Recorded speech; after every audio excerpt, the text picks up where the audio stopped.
And welcome back, everybody, to the channel. It's the most earth-breaking, ground-shaking, but never media show money-taking.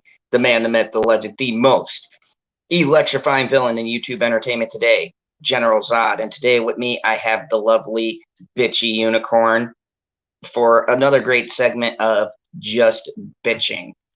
And this is an interesting one because I personally love this movie. I own this movie. I've seen every part to this movie. I may need psychiatric help. And you know, it's funny because I said, Bitchy, this is the grossest movie ever. We're not gonna eat. We're going to do nothing before we see it. And this one over here was like a champion. I mean, I appreciate it for being for a horror movie being a horror movie. What I could have done without is I wish people made regular smarter decisions. There are the detectives and then the girls or whatever just making stupid decisions. If they made smarter ones, but then we're still caught and stuff was done to them, then I would have felt a little better. But it made me physically cringe, which was sometimes. Yeah. Otherwise, it was just I was more uncomfortable thinking this isn't really going to be a happy ending, is it? But at the same time, I didn't want a happy ending. It was just frustrating for me. I don't know. It was unpleasant. Yeah, so the movie, if you guys don't know, we're going to be talking, giving our review on Human Centipede. I had a lot of suggestions. This one was a particularly interesting one because I wanted to see what she would think of it, because I've watched this movie with a bunch of people, but I've gotten varied responses. And yes, Magic Mayhem, you are right. It was not a movie to be appreciated. It was a cult gross ass. Yep, I agree. Well, it's all because horror movies nowadays, yeah, they're bloody, yeah, they're gory and all that sometimes, but this really makes you think about life. So I appreciated that they were really trying to gross people out with them. Hey, Lynn, how you doing? It's good to see you. Awesome. If you guys don't know, Lynn's followed me on Twitter. She's amazing. They were all on the Glare and Mr. Nut and all that, and you guys are great. So I'm glad you guys are checking out my channel. I appreciate having you here. Today we're just going to break this down, and then we're just going to kind of hang out and chat and drink and talk to you guys. So whatever you want to bring up after we get done with this review, because this will take half an hour maybe. So let me just start with saying this is a movie by Tom Six. I'm going to give you a little breakdown, and this is interesting because it was made for $2 million, I think. Yeah, 2.5 million, and it grossed about, I don't know, close to 3, somewhere around there. But something happened, and it's one of those movies that where as people started getting the buzz around how gross this was, plus they said it was 100% medically accurate.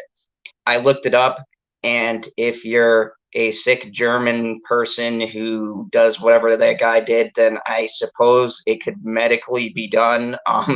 There's been a lot of people who have to, apparently. I don't know the specifics or who would attempt something crazy like it, but yeah, you could totally do it. So this movie is shrouded in a lot of things. And what's interesting about this movie is the critics and everyone gave it a lot of flack. But to be perfectly honest with you guys, I've been following the horror genre for many years, and Hostel and things like that. And this to me was not as bad as those movies. Like for me, the worst, and I'm a big Eli Roth guy. The worst thing I've ever seen when I was younger was Hostel. That was that to me took that kind of genre to a whole nother level. So when I saw this, I was like, yeah, that's pretty messed up. But as far as really bad, horrific stuff, I think I've seen worse over many, many years. So it's interesting to gauge the reactions to the fans. I recently saw this movie, Bite, which was grosser than this. But here, the story. This is an interesting case because I think the story is pretty good. It's intriguing, and the guy who's the main actor who plays the main guy, his name is something Dieter or Lear Dieter or something like that. It's a German name.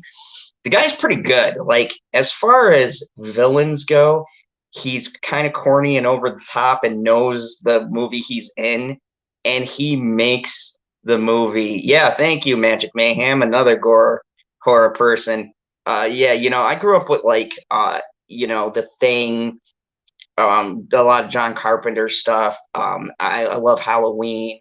I love Jason, Nightmare on Elm Street, things like that. But those have all had a certain specific mold where they're stupid people and they're basically there to just die. I started getting into stuff where I like a little bit of story, and this one has an interesting story. And I think the fact that they don't tell you much about this guy except for what you need to know, it makes it all intriguing. So, Bitchy, what stood out for you in this movie? And I'm going to try to keep the specifics vague because I know like it's a pretty gory movie. The what? What did you? Like, what for you was the most like scene in this film? I mean, it didn't really make me.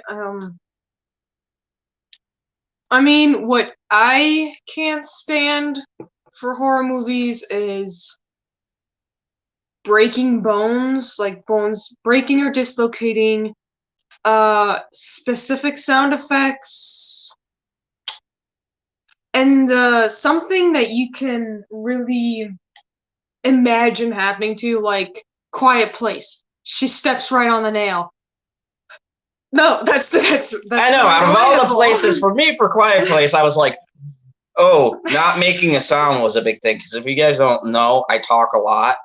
So I would totally be fucked in Quiet Place. I'd have been like the first person to die in that movie because I would have seen those giant things looming around and been like, oh shit, and then I would have been gone. Could have just done. But yeah, it would suck to eat shit.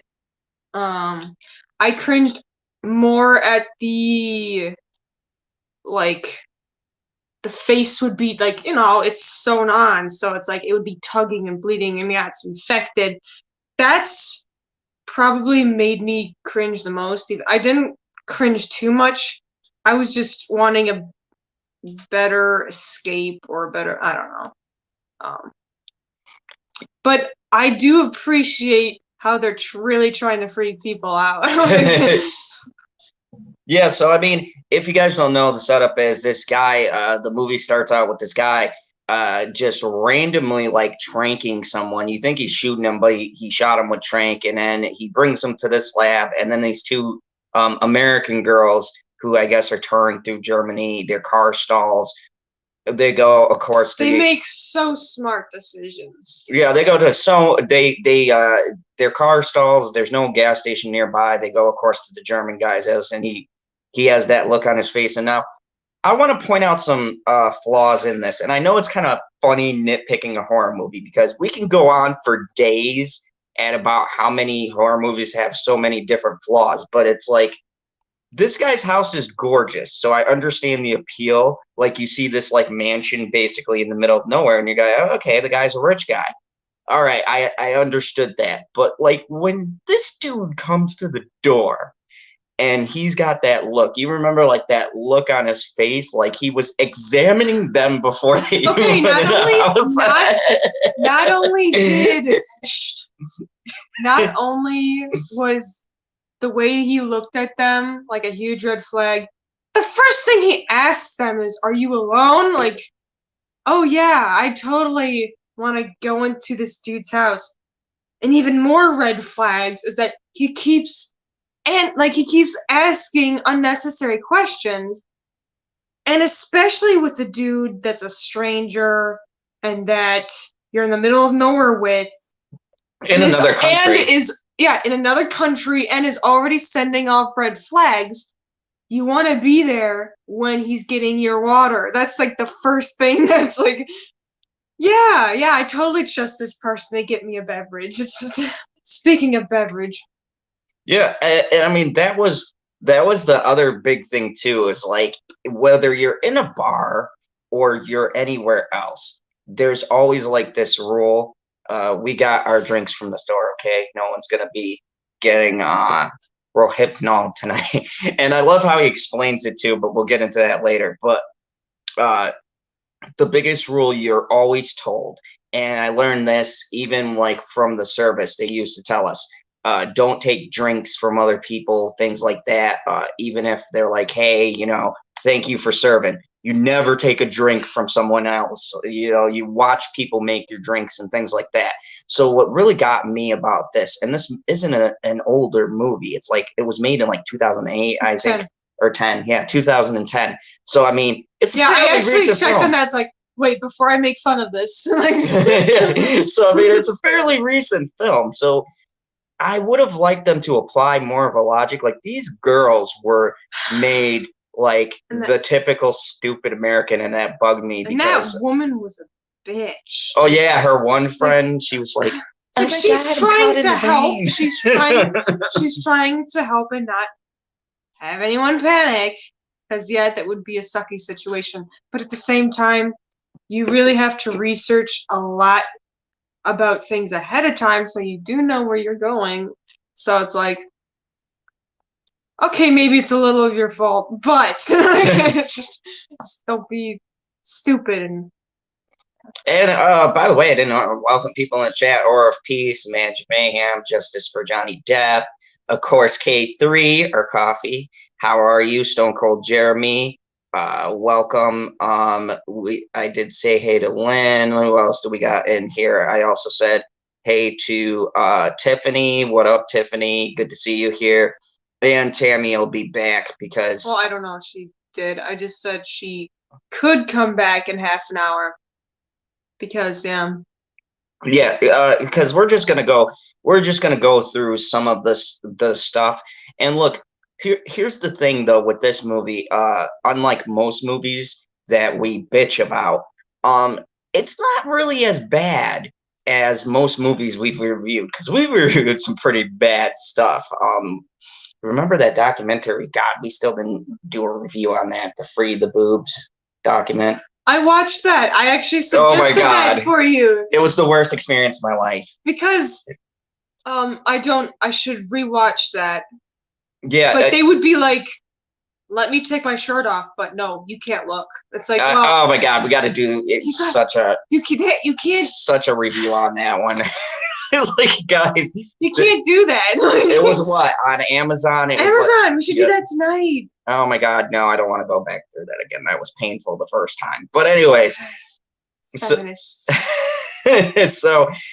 we've watched some pretty terrible stuff, which is why we do this segment. But this movie wasn't exactly terrible. I'm just more critiquing it is the secondary part of what I do, and you guys can check out my section with my movie critiques. But with this, it wasn't the worst thing I've seen.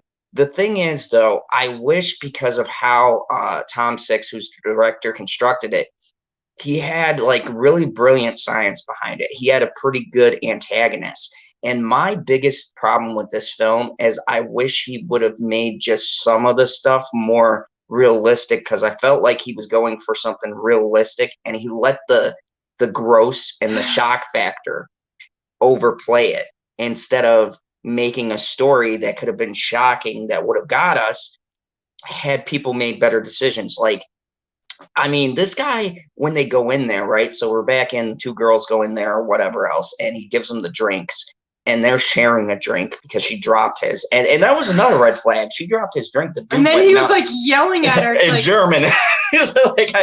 In German, no less.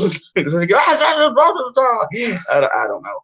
And we're just sitting there like, it's like, I'm not stereotyping here, but if someone starts yelling at me in German vibe, with a creepy ass look, stranger danger, different country,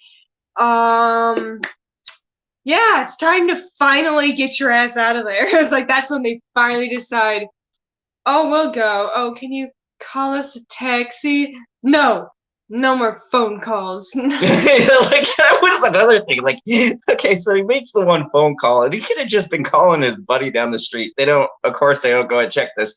And my favorite thing is when they ask for a second call. Wait a minute. If they were able to use his phone, why didn't they just use their phone? Because it would finally have service. I mean, see, this is the stuff we're thinking of right now. Wait a minute. Like, I just thought of that. It's like, yeah, call yours. Because I was in the mid, like, when I was watching it, I was in the middle of thought, like, oh, why don't they could have called someone this whole time, but then I forgot, it's like, wait, they were in the woods, but now they should be able to. Yeah, Magic Mayhem had a good point. Agreed. I actually expected it to be more sci-fi. What up, Gary North? But yeah, so it's like I'm sitting here watching this guy, and there's a lot of stupid mistakes. But here's the thing: it's one of those movies that is it's very well shot. I'll do the technical side for a second because this is what I do. Yeah, because you're so smart. Oh, thank you. Not really. She's being facetious, but I'm gonna play like she meant it. Anyways, the cinematography is absolutely stunning. The way he frames and shoots everything is magnificent looking. Like those shots of the house, the outdoors, the outside, and how beautiful the house is all pretty great stuff. The way he frames the shots when they're in their horrific situation. And he does something interesting. For something that's advertised as this big gory thing, he only really pans into certain shots. Even when like the dude was pulling out the girl's teeth, he didn't get an up close shot. He didn't even really pulling teeth. Yeah, see, you didn't even notice it. He didn't even really make the crunching noise. He just had the camera just enough so the audience can see and get a mental visual. And a lot of this movie is the mental, like when the best thing I saw in this film and the funniest is when he's explaining exactly what he's going to do to them. I think that was the most horrifying. What'd you think? Because you were just like looking like, what did he add? No, I liked it. Because while they're like crying or whining, stuff like that, it's like, oh yeah, he's enjoying that.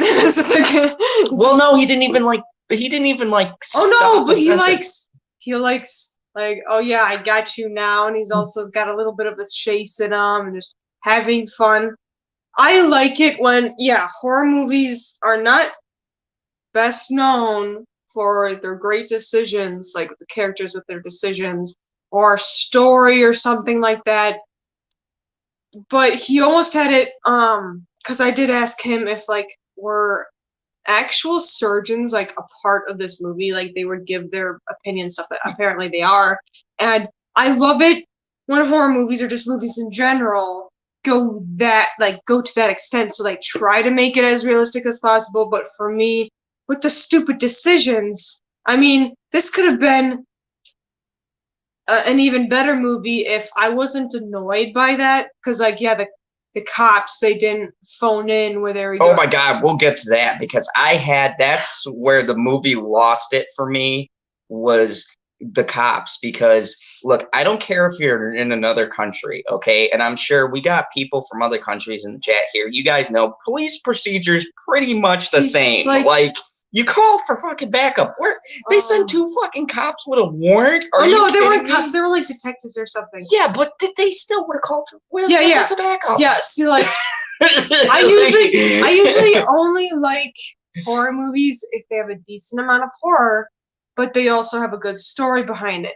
I remember the first horror movie I actually watched, because I was at the beginning part of watching more genres of movies. I wasn't into horror that much, but the first horror movie I watched was House of Wax. That had a mystery to it, and that was pretty graphic. And I don't really remember too much of it again. I'd have to watch again for me to say, oh, that was the best horror movie ever or something like that. But it had me intrigued with the story, and it also was pretty freaking violent. With this, it's pretty disturbing, It's not violent, it's disturbing. And they got away with, oh yeah, it's just a crazy guy doing his thing. But with the stupid decisions and like that wouldn't happen. Like the dudes would call it in, or it's not. Yeah, the dude didn't think it ahead, and he would have gotten caught anyways. But just with their overall stupid decisions, it kind of cancels out of how realistic they're trying to make it with the surgeries and everything. It's like, well, if you're going for realistic, don't go for the cliche kind of stupid decisions. That's why it's like I don't find this as a normal, like a normal kind of horror movie, because they're making people throw up here. Yeah, you could tell they were definitely going for some people. But that kind of cancels it out for me if it's doing this simple cliche stuff. Very well put. Horror P says, I'm in the horror mode. Horror P says, best horror movie is Homeschooling with, ooh, that sounds terrifying. Gary North says, David Cronenberg, there we go, has some of the best horror movies. Yeah, David Cronenberg was like the master of body horror. And look, horror is like, I don't talk about it much on my channel because these days I haven't seen very many that harken back to a lot of the ones that I love. But this one was intriguing because it had an intriguing premise. But here's the problem. We talked about some of the decisions. And the dude who was the main actor, the main antagonist, was such a great guy.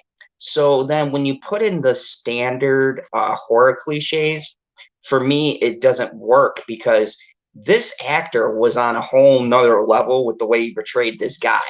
Because the guy, clearly at some points, they play with the idea that something happened to him, that he snapped. He made a statement like, I hate human beings or something like that. And you could tell, like, you know, typical Germans. I was just like, oh, that's my uncle right there. And so it was definitely interesting to have this really great actor. But then the only other good actor for me was the Japanese guy, because he was saying all of the same stuff I would have said in that situation, granted, without the subtitles. That guy, I love that guy, that Japanese guy. Was the greatest. I was kind of hoping he would. I was kind of hoping at the end he would speak English. That would have been a mind blow. Because if he was just speaking this language just to like protect himself a little bit. But I was kind of hoping he'd speak English. But yeah, that actor's definitely really good at being a psychopath. Oh yeah, he had such the way he played the role and the way he held himself, and he kind of had this thing where he was always on the edge of just snapping. The best scene when you get to the end of the movie was with the police, remember? And he got mad because the guy wouldn't drink. Oh yeah, he's water. Like, drink it, and he knocked it out of his hand. Because he ain't that stupid. And so it was there was some very interesting like back and forth that I feel like the movie didn't capitalize on. But at the same time, some of the stuff, let's talk about the scene everybody talks about. And that is the scene where the dude is fed and, well, you know, he has to do something, and the girl's behind him. That wasn't the worst part for me. For me, that's good. For me, that was terrifying. That was because wait a minute. If her mouth is sewn on, she can't exactly chew. I'm really trying to think. Wait. Maybe it's just her lips. So it's like she could still chew. You know what? I'm not gonna keep going. That was like the second worst part. For me, it's when like there's so much tugging and there's like so much blood, like when they're trying to escape and everything. Oh yeah, that was the part. It's like, goodbye to your face. You know, and here's where he didn't do. If you guys have ever seen Eli Roth, I gotta show you Green Inferno. I don't know if you watched that with me, but if you see Eli Roth, I love his stuff, and he's a great story guy. But I feel like the gore sometimes takes away. Like he shows a bit too much, and he does it on purpose. So he's one of those directors that you either love his movies or you hate them. There's like no in between. Either people really like his work or they really hate it.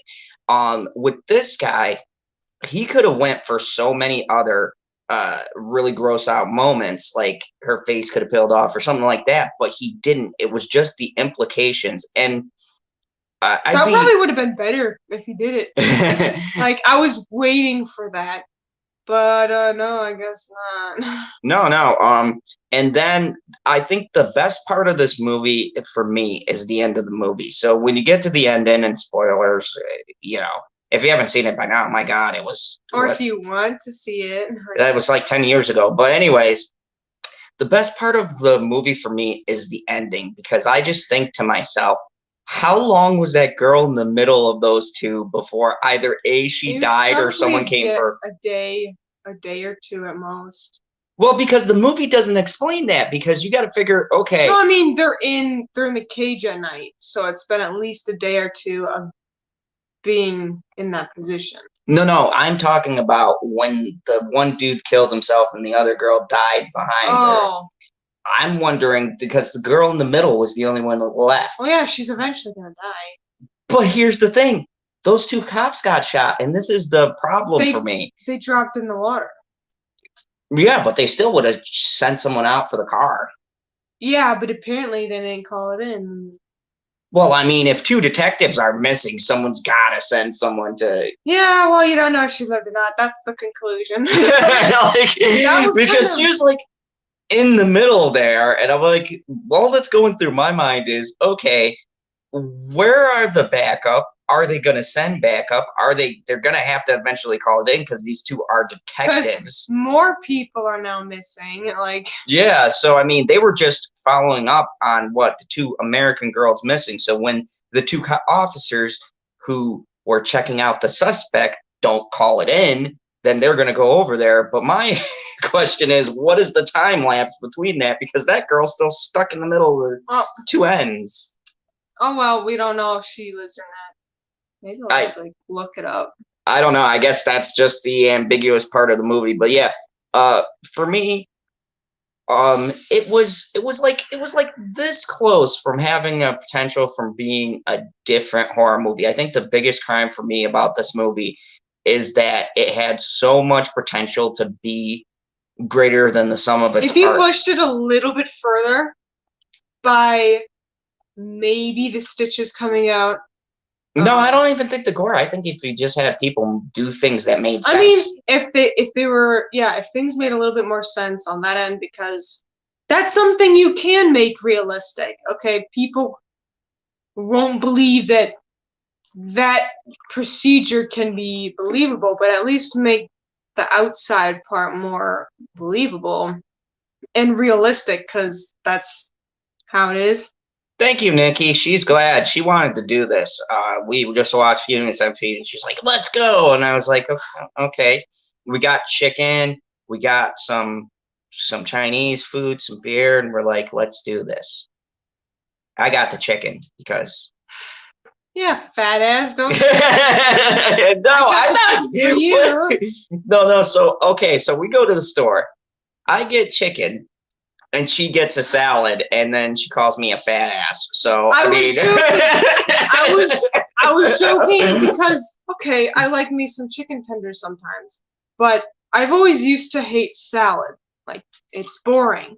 But now the only kind of salad that I actually like to eat is like chicken Caesar salad. So I got myself a little container where it got some chicken and cheese and shit. And then he comes back, he's in a different aisle, and he comes back with like a whole, 6-piece chicken? Like, yeah, because you can't just do one piece, okay? Anybody who eats chicken knows you can't do one piece. And then I'm just like, oh, maybe I'll get myself some chicken. He's like, oh, I won't eat this whole thing. You can share with me. And I'm like, no, you can enjoy your chicken. He's like, okay, good. Okay. So you're like a woman. You're full of lies. But anyways, yeah. So I don't know. What would we give a rating for this if we have to? Should we have some kind of like rating system so people know? I mean, but it didn't really make me be like, oh yeah, that was some like. When I watch a horror movie, I like to see some good violence. It might be a little weird, but I like to see some good violence. And this one was just like, doesn't cringe. I don't like physically cringing. Like I like stuff I can't stand. Like I said, breaking or dislocating bones, or something too relatable, like stepping on nails or something like that. Or like Saw did that perfectly with stuff to cringe at. Oh yeah, That was especially so hard for me to get. Like just. Especially the first Saw, man. Like when he goes in, I think that they had just, but that was the great James Wan. They had the just enough. Like when he was sawing his foot, that was for me because I was like, oh God, yeah, that I can't do it. Because with that stuff is more likely to realistically happen. Because if you can't get torn apart by a monster, like that's just. Stuff with that, like A Quiet Place. I don't like monsters ripping you apart. I don't care. It's not gonna matter. I mean, not gonna matter to me, but like, it's not gonna affect me. It has to be something like Saw. Saw did that perfectly. It had such a good freaking storyline, and it also had some really good violence and puzzles and all that. That's perfect. The perfect series, like set of movies. Where was I going with this? Oh yeah. I didn't get anything from it. Didn't make me this movie didn't make me cringe. I didn't get anything from it other than like, yeah, that sucks.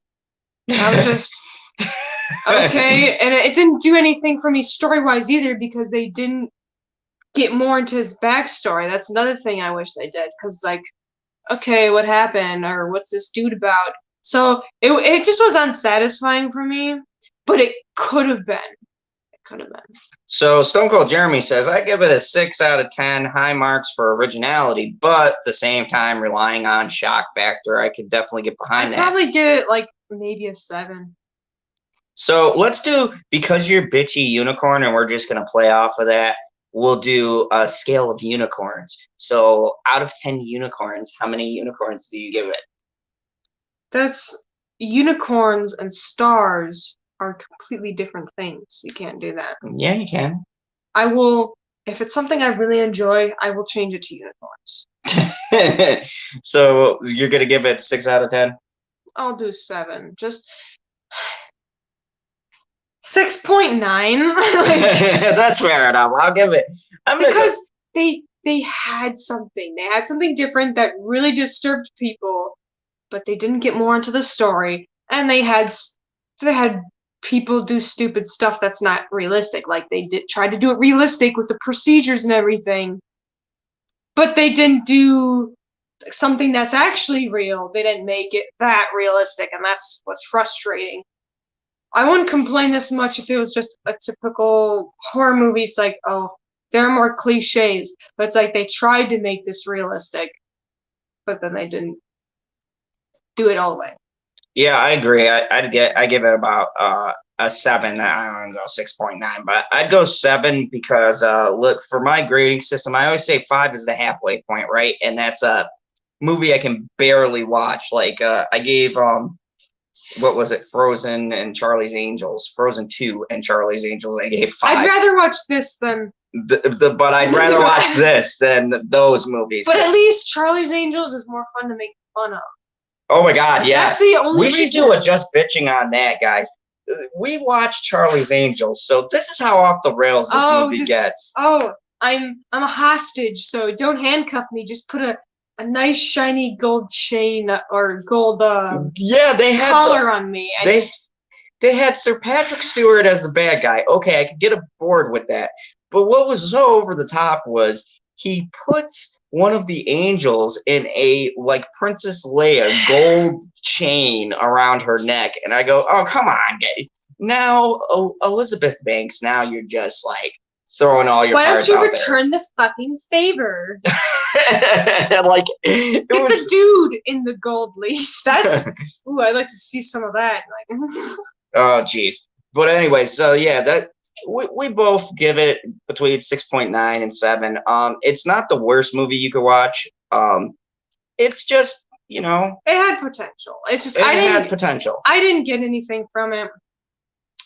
Like, if it's not a good story, then give me some violence. If it doesn't have that much violence, give me a good story kind of thing. And it just didn't. Neither things did it for me. So, I mean, whatever. And you know, guys, we would also too love your input on some movies that you'd like us to review. I know you said there was one about a unicorn. We were gonna watch something unicorn, that old 80s movie. I didn't say we were gonna watch The Last Unicorn. I just made comments about it that I didn't want to look at. We still gotta Bird review and the tree titties. That's. we gotta review the Room also. I think you get it. Oh yeah, I didn't. Yeah, we didn't watch it that night because I passed out. Yeah, but I will say this though. I rewatched it, and rewatching it, that movie is so glorious. I don't even know, because it is historically the worst movie ever made. I don't know how we're gonna rate it because it's purposely bad. Maybe I should put my sweater back on because my shoulders are like the beacons, and just the light is shining off them, and just here I am. There you go. So, it's worth the laugh. Boondock Saints, yes. I actually own the Boondock Saints, one of my favorites. If you guys don't know, I am an Irish villain. I love to watch me some good old-fashioned brawling. I take a drink every once in a while. Normally, I typically prefer a good, whiskey, but I'll do some beer for right now. You know, that's just the way it goes. Don't you be looking at me like that there, Loss. You'd get away with the New York accent better because you still got a little bit of that at least. Get out of here. I'm walking here. That's yeah, so the rest of this stream is just chilling with you guys, and we're just gonna shoot the shit for a bit, talk about some different things. So Bitchy, you had the idea of drinking and talking, so you should lead the conversation here. What are we going to talk about? That's not my specialty. That's what the chat is for. No, you never stop talking. I mean, you always got. Excuse me. You always got. Have you? Yes, you do watch your own streams. You know how much you fucking talk and you love it. You just love it. Just. Vicky Harrison says, "Get then, you will get this. They need to wake up their Mexican finish." Okay. And then Gary North says, "Have you ever seen Under the Skin with Scarlett Johansson?" No, I've not. But because Scarlett Johansson is in it, I will watch it, Gary North. Disguising itself as a human female, an extraterrestrial drives around Scotland, attempting to lure unsuspecting men into her van. Once there, she seduces and sends them into another dimension where they are nothing more than meat. Ooh, maybe we should check that out. Oh, I think that's on. Oh no, it's on Amazon. Let me just check. Let me check that. Thank you, Gary. We'll put that on our list of things for us to watch. And anybody else in the chat who has anything they want to throw at us for us to watch and review for you guys, go ahead. Let us know. So yeah. No, you have to rent it or buy it or something. No, I can get that Showtime. I just add that to my subscription, and I can't, cancel it. That sounds like my kind of movie, because men are meat. Oh dear. They're nothing but sausages. Oh dear. Oh dear. I don't even know how to respond to that one. So let me get your opinion, why we're talking random subjects. It's always fun to talk about. And if you want me to draw something quick and funny, I don't know, just something quick and funny, I will draw it right here, because drawing while buzzed is really funny. Oh boy. So So Bust just drawing. just something like quick and fire, like doodles. Doodles? What constitutes as a doodle? Like, drawing stick figures, like a whole action. I don't know. Doodles. Tiffany said Godzilla, King of the Monsters is my suggestion. These aren't going to be high quality, but they're going to be funny doodles, like something I can do in 5 minutes. Magic Mayhem says Pebbles, Flintstones on Pebbles, Flintstone on Dino. I've never actually watched the Flintstones. And Nikki Harris says Clerks the movie. I love. Oh Clerks. no, not that. I will eventually. Oh, Gary. But not on a live stream. Like, see, I told you, you're the one that they want. Oh, jeez, I'm not that appealing. I'm all right. So, while we're getting into it, and you're doing your drawing, let me ask you. We could talk some Amber Heard. What do you think about this whole? You've heard me rant enough about it in the background. What do you think of this whole Amber Heard thing as a strong, independent woman? I don't know. I'm trying to. You're asking me a question while I'm thinking about so much stuff and doing this when it's the most difficult to focus. Because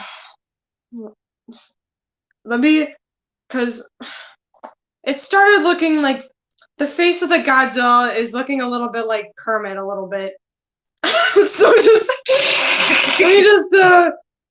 got some thighs on him too, so I'll make him like thick. Saving Orbit Ryan, cringeworthy. Oh, Private. Oh, I was like, Saving Private Ryan. Oh yeah, that movie. That movie is such a great movie, but there was so much like, oh gosh, so much violence in that film. And sometimes I have a hard time watching particular war movies, because I've seen some stuff, and certain movies will get to me. That one, Fury, sometimes. The Seal movie that came out, that's that one gets me. Let me see. I'm a bit wrapped. Oh, okay, that was just you guys interacting. Let me see if I missed anyone. Okay, good. Also, you have Flintstone and Dino. Oh my god. I don't know who that is. I've never seen the Flintstone. I'm doing this while buzzed, okay? Which, by the way, if you guys don't know, everybody welcome your boy Gary. Gary, I hope you got that sink it, because it looked like you were putting a sink into a sink. I'm not good with the whole fixing up houses thing, so I don't know the logistics behind that. But I'm gathering it's a lot of hard work, a lot of stuff you got to do. So yeah, and by the way, if you guys are enjoying this, hit that like button, make sure to share it around. A little sidebar while she's drawing you guys Godzilla. Oh boy, look at that. Look at that masterpiece right there. Like, that's a lot further than I can get. I can't. This is what I mean by like little quick sketches while I'm buzzed. It's the funniest thing. Your boy Gary says, still waiting for buzzed drawing of sausage sod. So maybe me as a sausage, and not the sausage you're thinking about. I'm talking about like a sausage. I'll do it on the same page. Oh yeah, man. Had to cut the countertop to fit the sink in, but I got her done. Good job, Gary. Great. Glad you got that done. Nikki says, however, you're killing it at the drinking game. Thank you. Tiffany says, love it. Thank you, guys. Yeah, sometimes we just like to have some fun here. He's an angry sausage. Oh boy. I mean, I thought it'd be a bigger sausage, but whatever. It's right next to Godzilla. How is that good? How's that a good size for you? You wanna crush Godzilla with that thing? Like, it's not gonna be enough until his asshole is just ripped open. Like, oh gosh, You know what? And the funny part is this video won't be pulled down for anything that we say as far as that goes. But God forbid. Asshole. But PP. oh geez. Tiffany Daniels says you guys would love the movie. It was brilliant. What So movie? I think she was talking about Godzilla King of the Monsters. Oh, I did. I enjoyed it. I love Rodan. I had some Story wise, I just anything with like fighting and monsters and like aliens just fighting, I love it. That's why I like Transformers so much. Like, yeah, the story sucks, but I like to see shit fight. Yeah, see me, I unfortunately, and me and Stevie talked about this.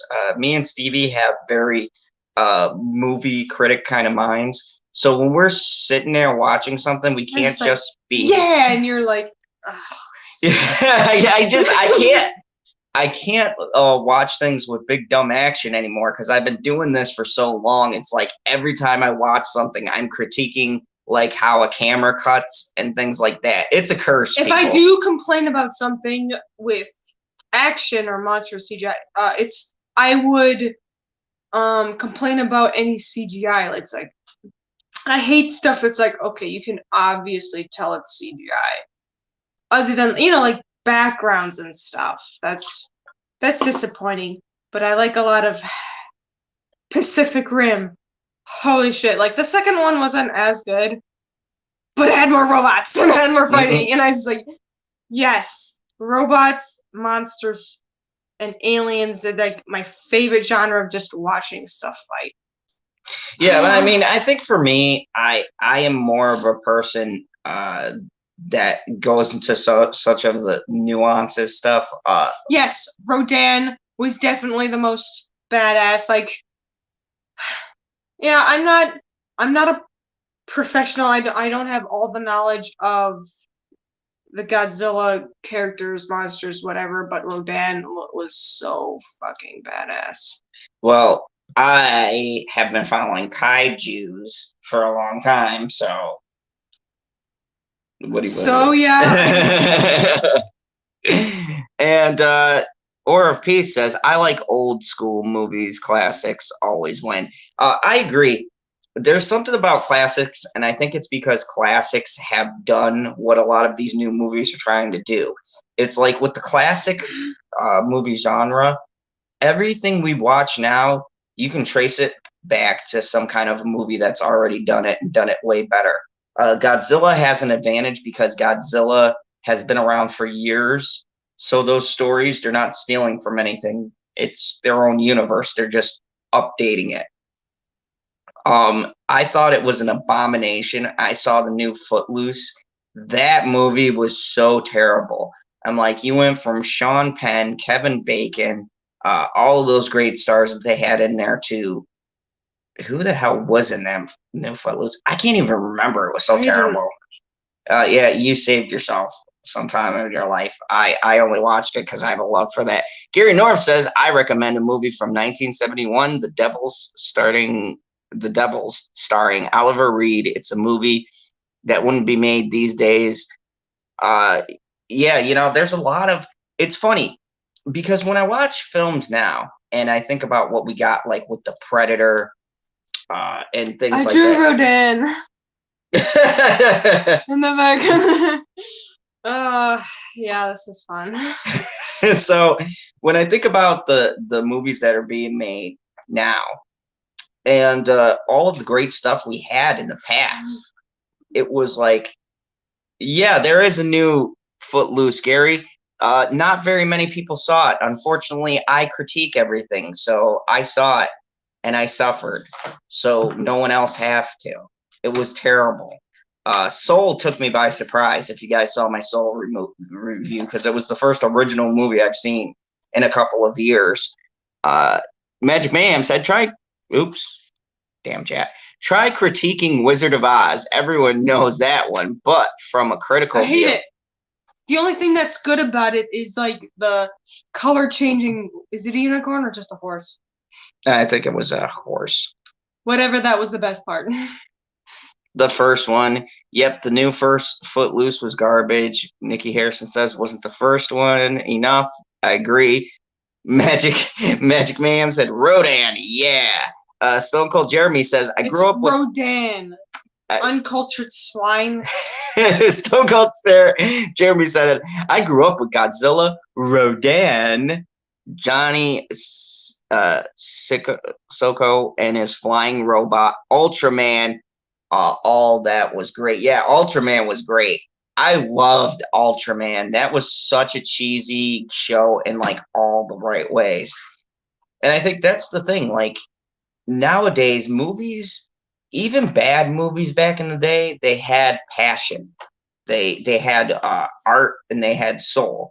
These movies that they come out today are so soulless and so much for money. It's so obvious. Like that, I think that's why I appreciate the Human Centipede because it was made on a small budget, and although it missed the mark on some things, It's original. It's original, yeah. It's original. I like that they attempted.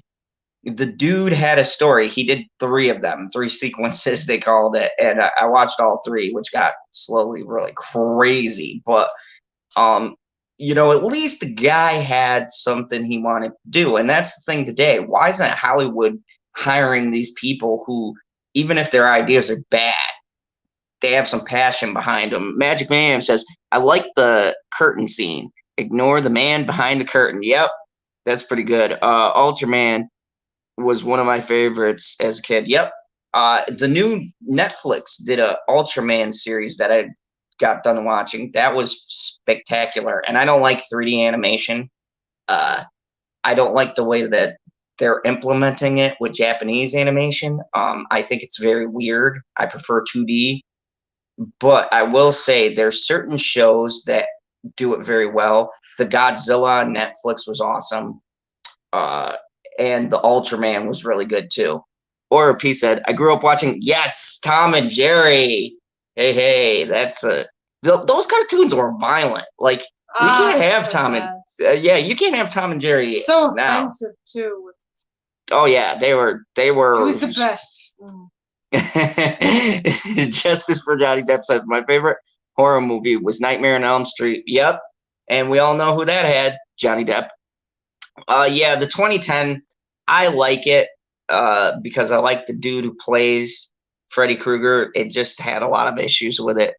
Your boy Gary said, did everyone see the Munchkin gang hanging in the background?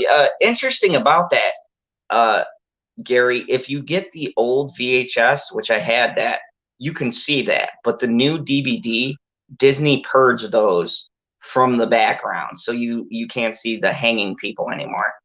Oh, dang it. Nikki Harrison said, I think Popeye was cussing up a storm. They were gonna do, like, they released an animated short in, like, a few years ago, at least, like, I want to say 2016, but then, the brilliant minds of Sony? Yep. They canceled that to make the Emoji Movie, and I don't know if it's in production again, like they're actually starting on it again, or not. I don't know. I looked up several articles saying, oh, they're not, they completely threw it away, or they are still starting it. But it's like, that looked so good. Yeah, and we got they got the voices, movie. They got the animation. Perfect. Threw that all out for the fucking Emoji Movie. And it's like, here's the thing. I could almost buy that as a concept, except for like how they did the real world and then the emoji, and the jokes were so obvious. Like, oh yeah, poop emoji. And I'm just like, why did Patrick Stewart agree to be in this? I know. That he's the only reason why I tolerated 1 second of that movie. But even then, it hurt my soul because, like, he's in this movie.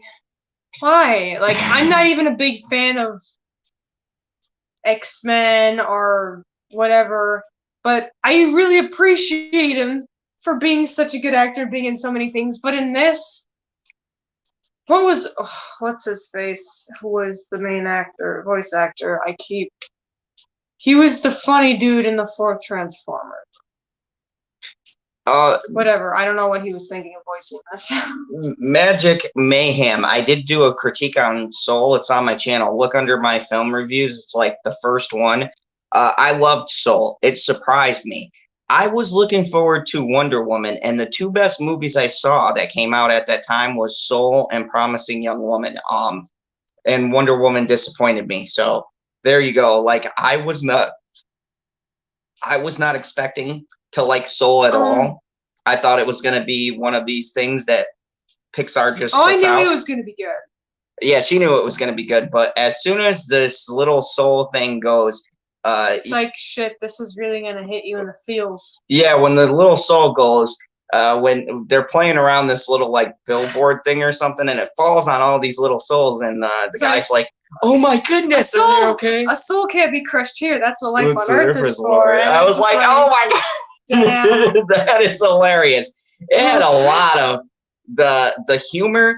That movie was surprising because the whole concept of the story would totally go over kids' heads. Like, oh yeah.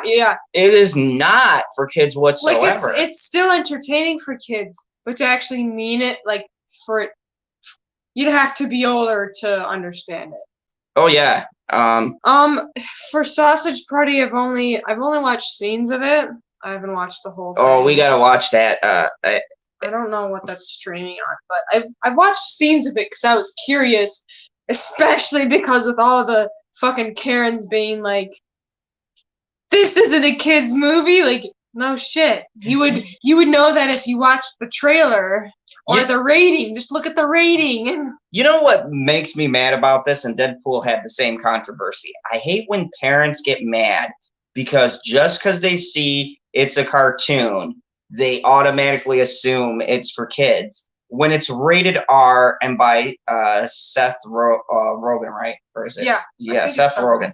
And when it's by them, it's clearly not going to be for kids, and it's R-rated. How do you not look at it and go? And it's a sausage, a hot dog, and a bun. Like, see, when I first watched the trailer, I'm just like, if this is supposed to be a kids movie, this is not it. This has got a lot of stuff in it. And then it's like, oh, look at that, it's got an R rating. Good thing, because they are not shy of showing that. What up, Wookie? He said, Centipede Zod, really? And we got Stone Cold Jeremy says, I'm in the same boat as you, Zod. I went into Soul with no expectations, but I was pleasantly surprised. Great movie. Yeah, it really showed that Pixar still has some magic left. Or Pixar is the only good thing about Disney. Just Pixar. Or if Peace had a great point, Sausage Party, not for kids for sure. You have to pay for it like $3. And oh boy, you pushed it with your fat ass finger. I did not. My fingers aren't that fat. Oh, sad face.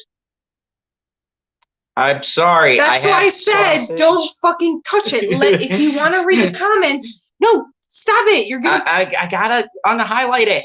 If you're gonna look at comments, ask to look at my phone. But you can't highlight them on the screen. You don't need to highlight it. Yes, people like when they're highlighted. Ow! You saw that, right? She flicked me. Your boy Gary says sausage finger. Wookiee Supremacy says Pixar is full of weirdos. If that's what it takes to get good movies out, I'm for it.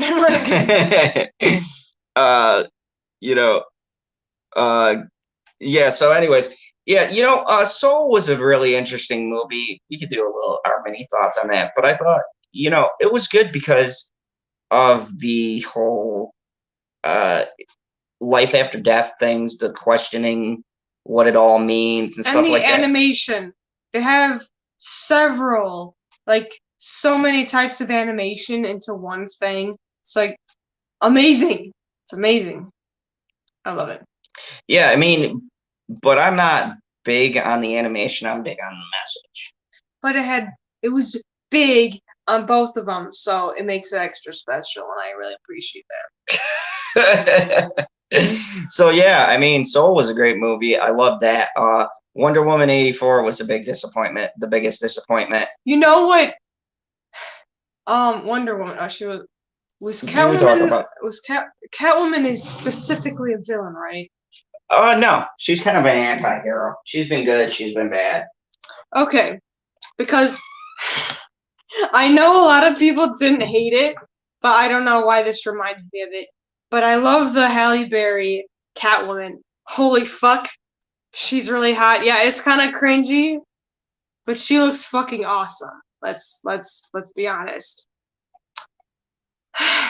Because I'm not really big into like superheroes or supervillains. The only kind of superheroes slash supervillains is Harley Quinn, Catwoman, maybe Spider-Man. I don't like the Tom Holland one because he's just a big Tony Stark fanboy. He's like Iron Boy. He's not his own character anymore. I still say Tobey Maguire's okay. Andrew Garfield's my favorite, and Ultimate Spider-Man was the best of the animated series. Otherwise, Endgame was the only thing I liked, and I don't know. And Infinity War. Infinity War, yeah. I like all the way up to the build-up. It was good, but it's like now what is there? It's like anything Disney does nowadays isn't that good. And what is it for? And it's not worth it. I didn't finish the Harley Quinn series because someone wanted to get to it so he could do a review. So I didn't finish it. I told you could have watched it. I would have watched it. No, you were already. Times. You were ahead of it. You were ahead, and you didn't want to stop. You didn't want to go back. Oh I was my pissed God. off because that was actually funny. Poison Ivy is okay. Only some versions I like of her, but you know what? Speaking of Poison Ivy, when I worked at McDonald's when I was like 16, I was working drive-through, and it was around Halloween, and I had my hair dyed reddish. And there's a dude in a drive-through, and he's like, "You should dress up as Poison Ivy for Halloween." I'm like, "Oh, cool." Most of the versions of her are like more than half naked, but cool. It was so fucking creepy. By the way, everybody who's here, you get a special treat. Oh yeah, say hi, baby girl goo. Go ahead. You gotta press the top of his head, and he does his little thing here. Don't get camera shy. You've been on here before. No, speak. You're probably.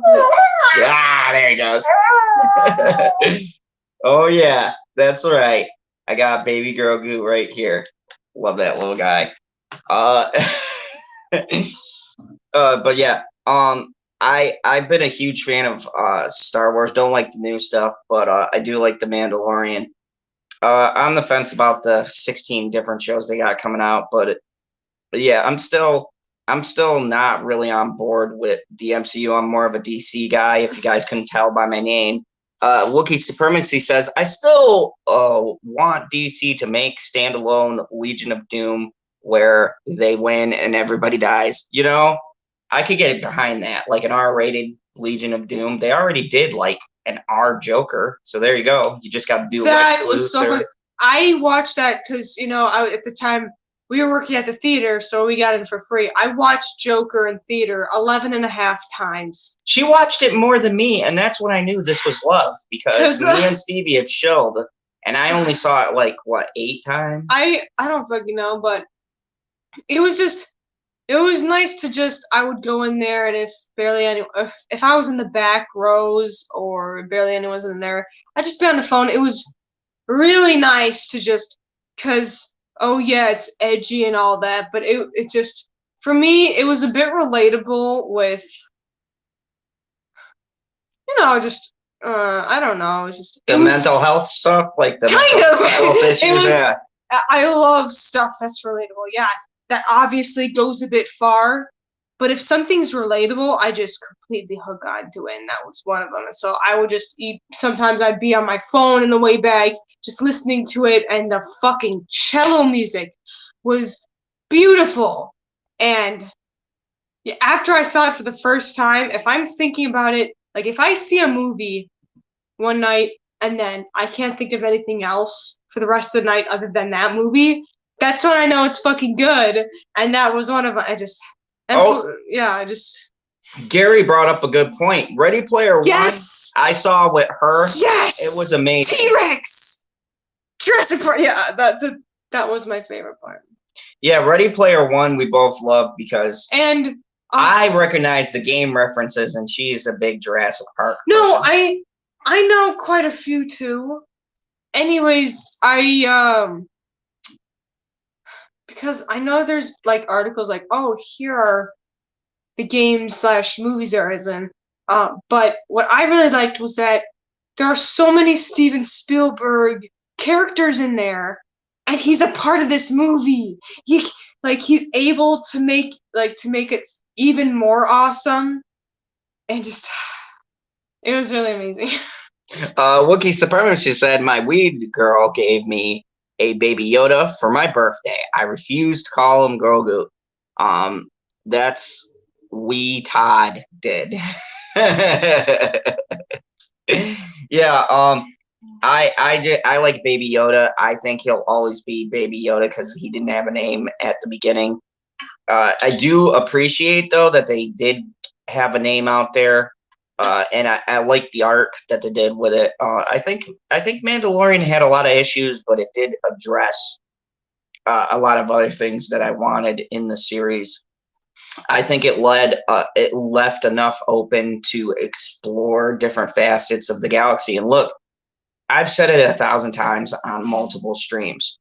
Star Wars fans just want something.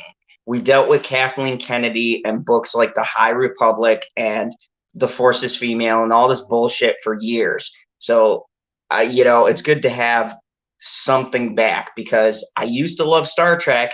Watch Picard. If you wanna, speaking of Star Wars being shit, if you want to look up a good animation, and I showed it to him, just Oh my god, I was laughing my ass off. I'm gonna put it in the chat.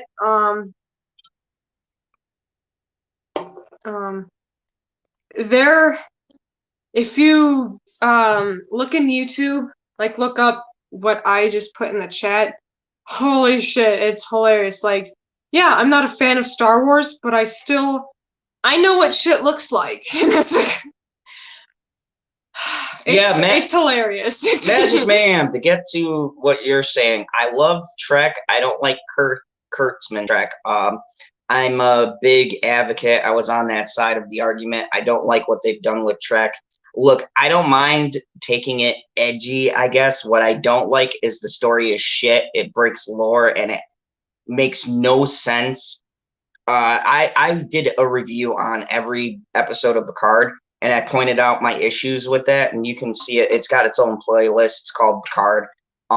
I was not bagging on the first couple of episodes. It's just the rest of the story kind of falls apart, and I hate Discovery. I got into like 3 episodes, and I haven't watched it since. It's a terrible show. I can't watch it.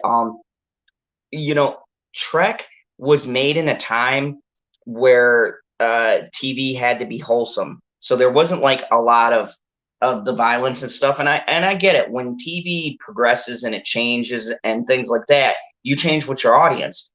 But Trek had this thing built into it where we were in the 21st century and they have evolved to a point of not having to swear and things like that. So when you go back and then you have all this cursing where it doesn't really fit, I mean, and I know it's weird coming from me, but there's a place, and you could tell when people force swearing as opposed to it being natural. It'd be like Star Wars or the MCU and someone just throwing in something out, like they said America's ass in that. I laughed at that part for months. That was hilarious. The way they worked it in the dialogue. With Trek, what they're doing now and how they're trying to just make it edgy for the sake of being edgy. It's just terrible. Magic says, nope, I was raised on Star Trek, seen them all, La la. Hey, Magic, look, I envy Magic Mayhem. I love you. I envy anybody. Look, this is the great thing, and this is why I love doing this. If you have something you like and you're passionate about, and you like it, and you give me reasons for liking it, I respect that. I wish I could get on board. I wish I wasn't so critical sometimes. I'm not a fan whatsoever, so She's not. She goes to sleep. So, yeah, that's why I'm not talking. Is because I'm not. So you guys just. Oh, thank you. Nitros girl, Nitros gal 2 says, "Love you, General, and your gal. Thank you. We're having fun. We're holding hands. Don't censor us. We might have shown too much sexual content. Don't worry, I won't show my back. I won't be a stripper when I grow up." Yeah, I mean, I think it's too, when you come from certain generations and you see stuff destroyed. Like, I'm a huge Doctor Who fan. Yes, I'm a Whovian. So gay sounding. You know what? Whatever. I'm also a Harry Potter fan, I don't apologize for it. I only like 3 episodes. I only like 3 episodes of Doctor Who. It was the library one, and there's one with a giant fucking spider, and then I don't know, but the library one's my favorite. Magic Mayhem says, "You were cracking me up." That's what I heard when you were talking. You saw the details. Yeah. I'm cursed with, and she'll tell you too, I analyze things so much because too little. Or too little. Yeah. Well, that's if I really want to like it. Anyways, I do have biases, people. I'm human. Anyways. Really? Not a Kryptonian? Nothing like that? Kryptonian is what I don't say here because I don't want to be deported back to Krypton. It's not there anymore. That person likes my back. Oh, thank you. I mean, maybe once a week, I'll just take a fucking picture of my back and post it on Twitter. Yeah. Just to feed my followers, the 35 I might have. It's like, here you go, thanks for following me. Oh, geez. This is what you would see if you were following me. I don't need to follow you. Anyways, wow. Yes, Doctor Who was good. He had a giant Caucasian afro and a robot dog. Yeah, I love Doctor Who. But see, this is my point, people. And this is what I center my channel around a lot. And this is why I follow Johnny Depp, is that the politics have gotten into these shows. And it's specifically targeting already established franchises. And it's like, I grew up with this stuff. Just let people watch what they want to watch, man. I don't care about your views if I'm watching a show to escape the views. Look, I just started watching this show last night, and ask her. I was up till 6 in the morning watching this show called The Expanse. Everybody's raved about it. I haven't gotten a chance. I got like 4 episodes into it, and I couldn't put it down. I just finished the first season. I'm on the second season. It is the most interwoven crazy story I've ever seen. There's way too much gore for a sci-fi show. Like, this show is crazy good. And I watched that and I go, if sci-fi that made Sharknado can do a show like this, why can't I get good Doctor Who, Star Wars, or Star Trek? What the hell? It's like, it astonishes me. And it's because these people who write, they come from this new SJW social justice warrior nonsense. They want to use their artwork and their media as a platform and preach to everyone. And I just want to watch a movie. If I'm watching Harry Potter, I don't want to know his views on the political stuff going on in England. I don't care. I just want to watch him, like, outsmart a dragon and shit. I don't care about that other stuff. I want to see wands and things like that. Shut up. I mean, the actual wand, not wands. Yeah, I know it. That took me a little longer. I'm like, what are you fucking talking about? Because I was zoning out. I'm like, oh. Yeah. Yeah, Wookie, the clearest indication that the brave and stunning Karen Who is Who? yeah, exactly. Uh-huh. That she's terrible is that she was with Jason Barrowman, who's one of my favorite actors. He was in Arrow, he was in Torchwood, a lot of great stuff. He's like one of the pioneers. They're acting together, and it's like watching a kindergarten act with a like seasoned vet. It was so terrible. This holiday special was the worst I've ever seen. Aura of Peace said, I really liked Grimm. Yeah, you know, Aura, I might watch Grimm because it's on Amazon. I haven't had a chance to check it out. Everybody's told me how good it is. I watched Once Upon a Time, so I was kind of like watching that show, and I didn't want to watch Grimm because I thought like they copied off of each other. I didn't really know the history, but everyone tells me that's a really good show. I might check it out. Um, there's um there's a comic book that I used to based on like fairy tale heroes and or like the fairy tale land. It was a graphic novel. What was the name of that comic? Anyways, a lot of shows that came out like Once Upon a Time and Grimm were based off of this comic that did a real look at like what happened if like actual fairy tale characters were in our world, that was kind of a thing. So I really liked it, but I'm gonna check it out. I'm gonna check Grimm out. Yeah, I love Once Upon a Time. That was like my favorite show. I didn't like the newer seasons because they got rid of a lot of the characters. I do like the guy who plays Rumpelstiltskin, which was why I still followed it to the very end. Yeah. Oh yeah. Okay, I'll check that out for you, or I'll let you know. Maybe I'll do a review on it. You know, one of the most clever shows that was made by Disney that she got me into. Oh, what was that show called? What was that cartoon we watched that was hilarious? What person? The one that was on Disney about the grandfather and the kids, and then there was like weird stuff that happened in the town, and then there was like a big Gravity Falls? Yeah, Gravity Falls.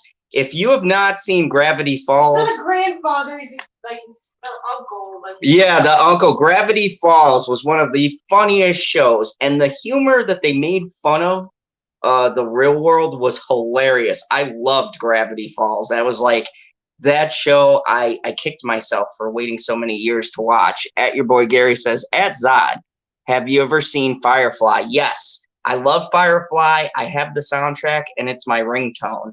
Um, or if B says, I'm usually not a fan of TV shows, but the X Files. Yep, I watched all of the X Files. Um, yes, Stone Cold Jeremy. Gravity Falls was so ahead of its time. Just the humor. There was stuff they said that I would just laugh. She'd have to tell me to like keep it down because I'd be laughing out loud. It was so funny the way that they made fun of certain things that was going on. I was just like, and they didn't curse or anything, which made it kind of unique. It was just the way they deliver a joke was just hilarious. Twin Peaks, yes, Twin Peaks. Who shot? What was her name? Who killed? I forgot the chick's name, but there was a big murder mystery in the first season of who killed this girl. She was like the big town, like prom queen and everything. The investigators go to search, and there's more than meets the eye. And then it got really fucking weird. There were like spirits in a red room. I don't know why you're looking at me. I'm not gonna know. Well, no, that's something we gotta watch. Wookiee Supremacy says SpongeBob is still underrated. Yeah, SpongeBob was pretty good. I used to maybe do some stuff and watch SpongeBob whilst really high. Oh wait, no. YouTube actually has a good original called Impulse. Yes, I watched that. That was pretty good. Gotham. Yes, I loved Gotham. I thought that the guy who played Penguin on Gotham did the best Penguin that I've ever seen. I forgot the actor's name. He's in a lot of other stuff now, but he does the best Penguin I think I'd say it's better than Danny DeVito. If they did a remake, I'd like him to do the Penguin because he was just spot on. And even their Joker was good. I'm sorry, Jerome, because they couldn't use Joker at the time, but that was clearly the Joker. That was great. Oh yeah, I liked at the ending how he went full Batman. I thought the suit was weird though because he was a little bit smaller than what the actual suit was supposed to be. Salem was not bad either. No, I like Salem. God, I've watched a lot of stuff. Yeah, to a certain extent. I review. That's what I do. Oh yeah, I use that as an excuse. Well, no, I mean I've always loved watching stuff. Mike Tyson Mysteries. Yeah, well, that was on Adult Swim. I like that show with Mike Tyson solving mysteries, and he voiced the character. That was hilarious. And here's the thing about Mike Tyson. I would be terrified to talk to him because he's this big, massive guy with all of these tattoos. Mike Tyson was Mike Tyson the one I was thinking of the other day who came out with his manager like assaulting him? No, That's a dude. Mike Tyson is the guy with the big tattoo on his face. I don't know. Big, black bald. people look alike. Oh my goodness. No, I am so sorry for her white privilege statements right now. That's it. It's not racist, okay? There's a lot of people of the same race that look alike.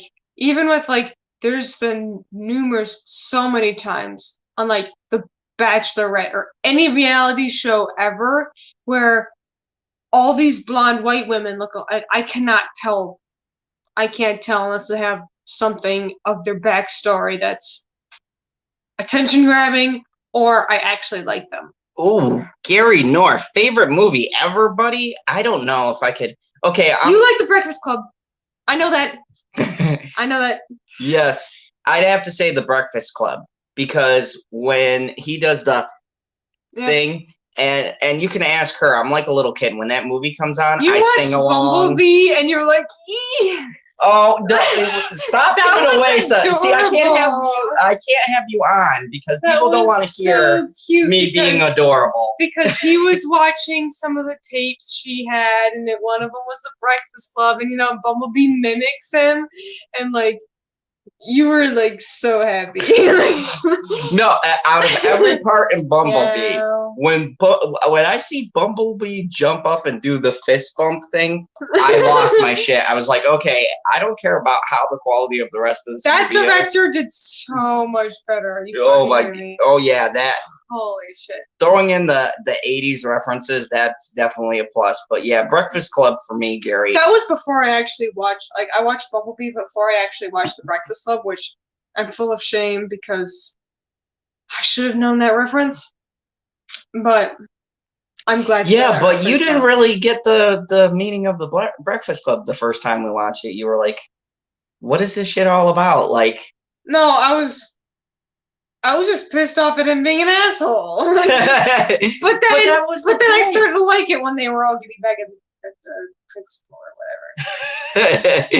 Yeah, I like that movie because look, anybody who's been in high school, and we all have been, those stereotypes are so true. You have the jocks, the cheerleaders, the athletes. I really wish I went to a public school to know, so... I did. You missed nothing. When I was growing up, I lived in New York, and I went. Oh, you mean 50 years ago? So when I was in New York, they had 3 floors of security, and we even had one of those metal detectors. So I would go into school, and my school was like the UN. Every table was separated. You had your Rastafarians somewhere. You had your people who were your skateboarders, your jocks, your cheerleaders, the somewhat pretty girls, the rich girls. Somewhat. Yeah, they were pretty, but they weren't cute. They're probably cute, but they were beautiful. So I've watched so many movies to know that that's a category. You had all these divisions. So watching Breakfast Club was a small fraction of my childhood. I'm just sitting here and come on, who doesn't like the "Don't you forget about me"? What? Don't judge me. That's a great song. I set that as my ringtone for years. Ferris Bueller's Day Off. Yes, we were watching that's it. something I've actually watched before. Him faking for We being gotta finish sick. that too, but we had problems loading it, so we gotta.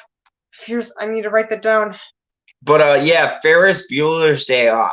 When he's giving his excuses for being sick, I always laugh because that was how I did mine. I was like, I love you so much, Mom and Dad. And then, you do the sniffle and like even like wince a little bit to really. I am so pissed off because nothing ever worked for me, even if I was genuinely sick. Nothing fucking worked for me. I'm so fucking pissed off. I'm just gonna step away from this for a little bit. Yeah. So out of the two of us, she's the good one. I was the one who skipped school. No. There's a difference between good and actually good. I just didn't like. I still don't like with work or anything. I don't like bad attention. Like throughout school, it's like I don't know. I just didn't like bad attention. So for the most part, I would just suck it up and go through it. But I apparently still intimidated the teachers because our rules are so fucking strict that, yeah, we couldn't wear any writing or type or anything on our shirts. But we couldn't even have any symbols or anything. But I fucking wore my Spider-Man symbol shirts anyways, and they didn't approach me for it. So I'm a fucking rebel. What up, Cherry K? Yeah, that was rebel. I skipped 2 weeks of school, and then I hid the truancy letters, and then I hid the letters where I didn't go to after school. So they made us do so much shit. I fucking hate them for it. And you know what? Apparently nowadays they're thinking it's all like this whole COVID thing is political. They're not listening, and they're spreading it even more. So it's like, you really are a piece of shit, huh? I'm sorry. I really have a lot of hatred. Like even when my first year there in third fucking grade, I already knew they were a bunch of bullshitters. So I have a lot of hatred towards this. Let's move on. But yeah, the school systems today are so different. Like, I went to my daughter's school. I got kicked out. Oh yeah, that was funny. Yeah, I got kicked out of my daughter's school because apparently this little boy was putting his hands on my daughter, and I taught my daughter martial arts, and I taught her how to flip someone over her shoulder. Well, this little kid grabbed her from behind. She flipped him. My daughter gets pulled into the office. They pull me in. They start questioning me like an inquisition, and they're like, why would you teach? Women are the sexual ones, even if they're fucking 11. And I'm like, so they go to me, they say, why would you teach your daughter these violent things? And I go, have you seen the world? Like, if my little girl gets into a situation, I want to know when she goes out on her own, she would be able to defend herself. I'm so fucking pissed off right now. And so they pull me in this office, and this teacher is like, well, you're part of the problem and all this. And at that point, you guys know how level-headed I am on these streams. That's how I am in real life. And so I started getting a little bit louder in my tone, and they were like, sir, you need to calm down. You need to calm down. So, when someone tells you need to calm down, of course you're going to get more You're upset. like a woman, and that's not going to make you calm down. Thank you, Aura of Peace. She says, my dad was a police officer, so I know what you're talking about. Schools are the biggest bullshitters ever. It's just, they're just as big as bullshitters are, like hospitals, like with money-wise. They're just as big. I'm fucking pissed off. Like, you know what my school fucking did?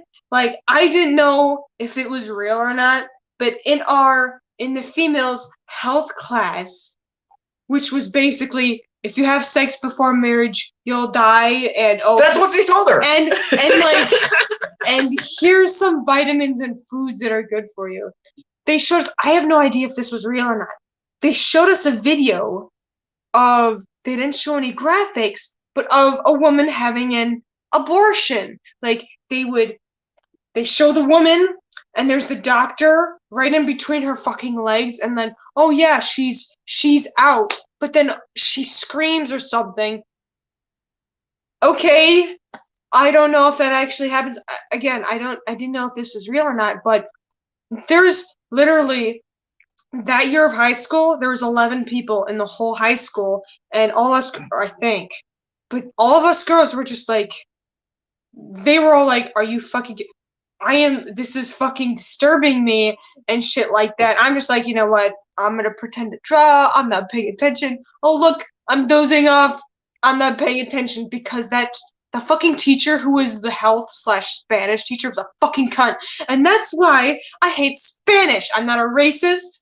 I just, every single time I hear Spanish, I hear her fucking ginger ass voice.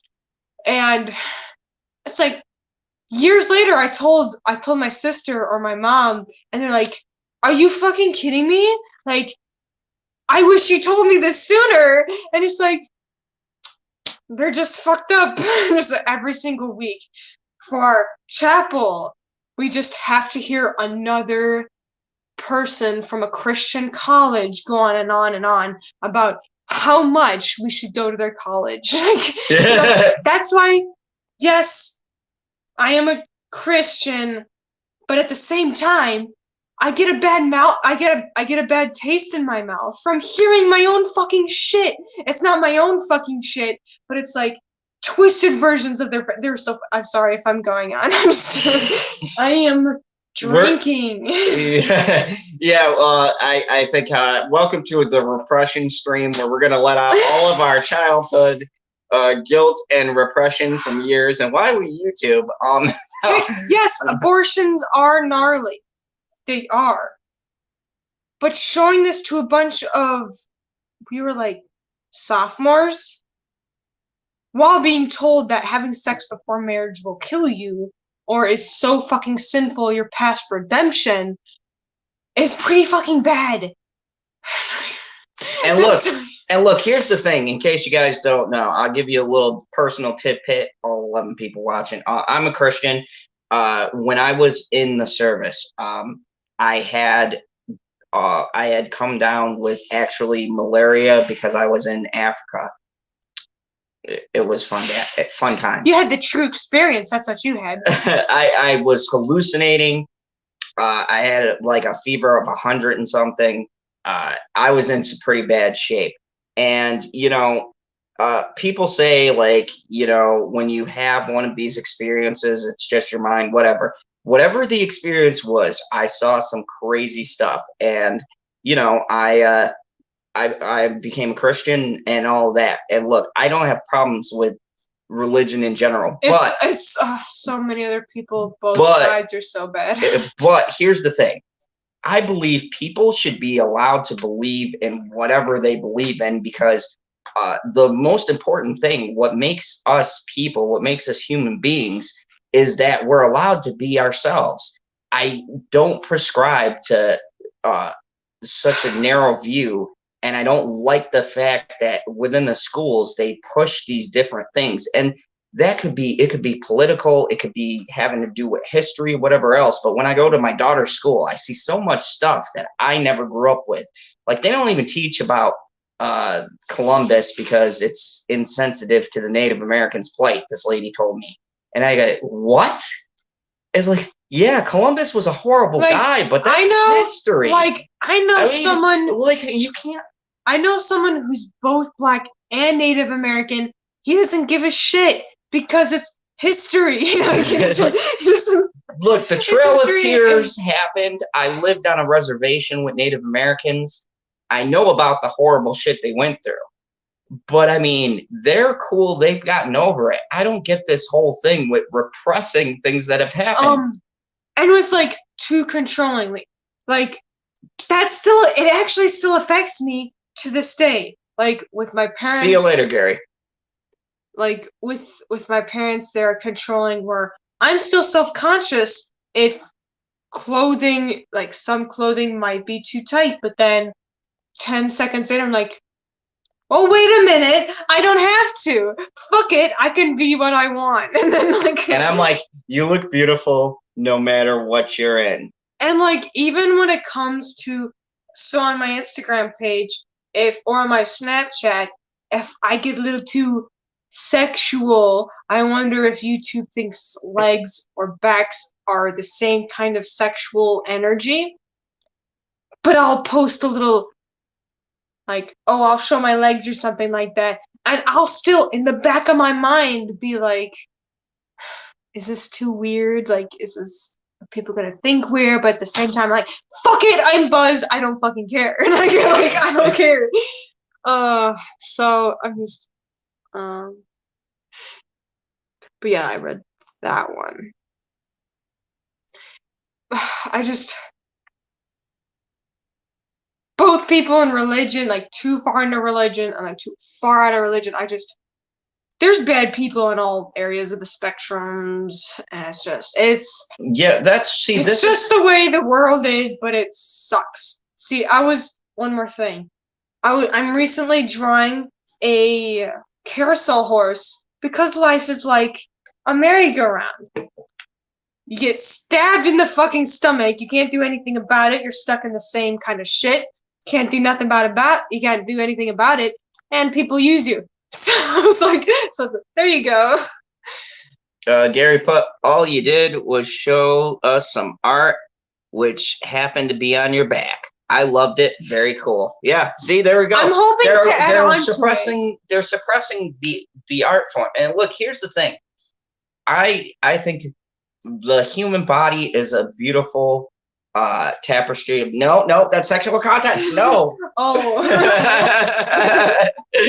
I was just demonstrating that you're beautiful no matter, not really, but and here's the thing. We talked about this the other day, and I had great people in the chat who said you had when I read the thing about Kate Winslet, they said you had people who would shame people for being a little bit bigger and being on a model cover. See, they can show stuff like that, but God forbid some normal people, everyday people, show their arms or their back for a tattoo, then everybody loses their mind. It's ridiculous. Wookiee Supremacy said they'll trash you for showing a little leg, but if you were 300-pound swamp doggy, it'd be stunning and brave. I agree. Magic Mayhem said, I didn't get to see the tattoo. Draw it so I can see it. So yeah, she's doing that right now. But it was just some violent things. It's just, like the violent F-hole designs, that's what's on my back. And it fucking felt like knives dragging into my back. But I'm a champ. The most I did was my eyes water just a little bit. So I'm fucking, but yeah, like the F-holes, that's what's on my back. Yeah, see, and eventually, apparently I can show my back, so when I get my back tattoo, I'll show you guys, but I'm getting an Irish cross, Celtic cross. You didn't tell me about that. Oh, yeah, for my friend who died. There was a friend of mine. Fucking hot. A friend of mine died when we were in the service, and he had a little girl, too. And we always said we would get tattoos if something happened to one of us. So I'm gonna have a giant back tattoo with a Gaelic cross and his name in the center. Yeah, I've been drinking a little bit. It's a personal promise I made. Oh no, it wasn't. I learned something new about you every single time you drink. It's so romantic. RP says, I love tattoos. Nikki Harrison says, gotta go. Where do you have your piercings? I mean, if the back is sexual to YouTube, even if you had like a belly button tattoo, I'm pretty sure the stomach would be more sexual to YouTube than the back if they flag the back as too sexual. Your boy Gary said, respect, Zod, do that. Thank you. I appreciate that. It's about a $300 tattoo. That's why I got it for a little bit. We'll definitely be doing more of these drinking streams. Oh yeah. Maybe at least once a week. Once a week we'll at least be drinking, but I don't know how many videos I'm gonna be in with him, if he's just bullshitting or if he's doing an actual review. But I'm apparently gonna be showing up more. Yeah, because she is. We're doing our. Oh, we're doing. See, I'm trying to do a promo. You're messing me up because I get all whatever. Yeah. Okay, let me do a side story before I tell you guys about what we started. But when I met her, okay, I had, and this is God's honest truth, I had no interest in starting a relationship with anyone. I'm not gonna I'm not gonna get into a relationship with any of the workers. Yep, that's what I said. I said I'm not gonna get into. We worked at the movie theater together. Okay, you guys are gonna get a little personal history about the bitchy and Zod relationship. So we worked at the same theater, Marcus Theater, and when I started, I met a lot of people, but I said I don't mix work and pleasure. It never turns out well. So I said to myself, I'm not going to be attracted to anyone. So here comes bitchy, and we've worked together a couple of times. I was stuck with him in concessions. I had a couple shifts where I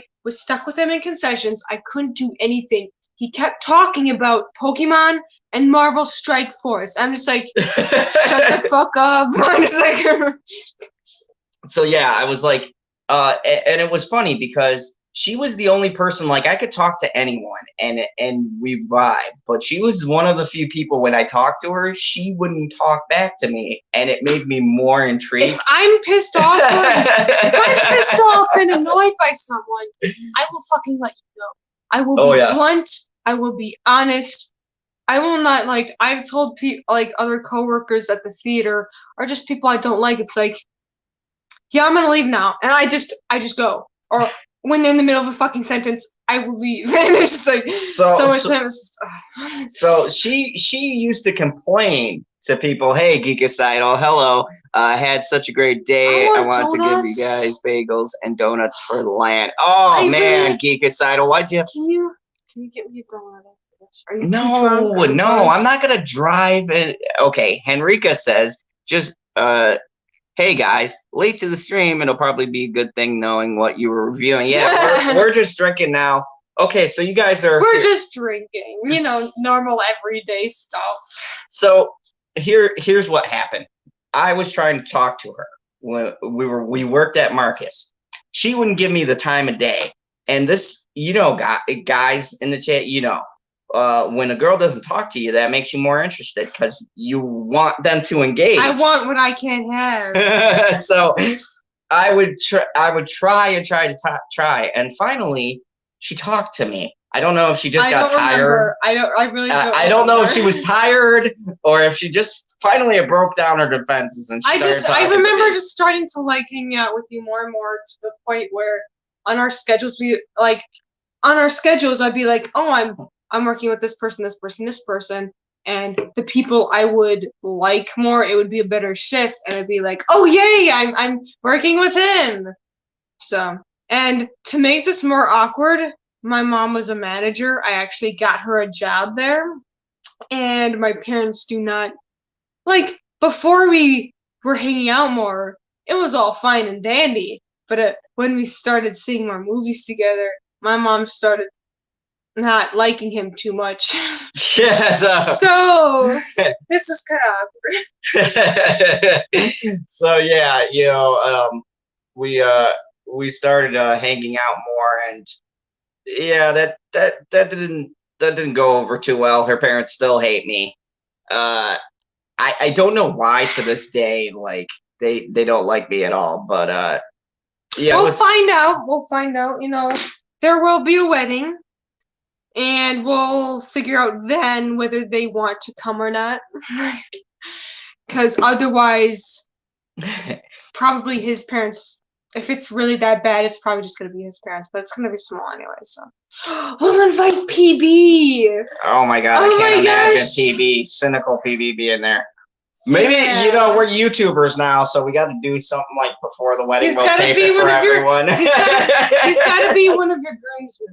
He's got to be. Oh my god, yeah, I should. PB as my groomsman. I can't wait until he sees this stream and he's going to be like, there's no fucking way I'm going to be here. We drove 3.5 to 4 hours to see him. he can come on down here.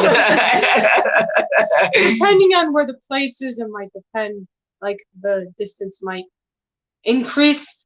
But what he's gonna make it here, he's definitely. This will be in probably a few years' time at least. So. Magic Mayhem said my daughter dates an older guy. She was afraid to tell me. I love her boyfriend. Geek Asylum Tendency said, I did Zod just do the unthinkable and said the N-word? Wait, N-word only queen of all surveys, ballsy. You didn't actually say the N-word. What N-word does he say? Oh, I don't know. He'll probably elaborate. Henrika said, parents never think that their children's partners are good enough for them. Well, yeah, that's true. Well, one of the reasons why my parents don't like him was because I was still living with them at the time. I was... Okay, I am going to mention I am 22. He's 36. Okay, but let's be honest, it's for me, that's the most I'd probably be like around the most I'd be willing to date in years older than me. But that's probably one of the reasons why they felt sketchy. But another reason why is like a year or two ago I was still living with them and I was hanging out with him more and more, and it got to the point where they didn't want me hanging out with him at all, and I don't have any fucking friends. What are you doing? I'm checking my No, put it back. Whatever. Where I started hanging out with him more and more because my best friend moved down south. Currently, I don't know if she's coming back.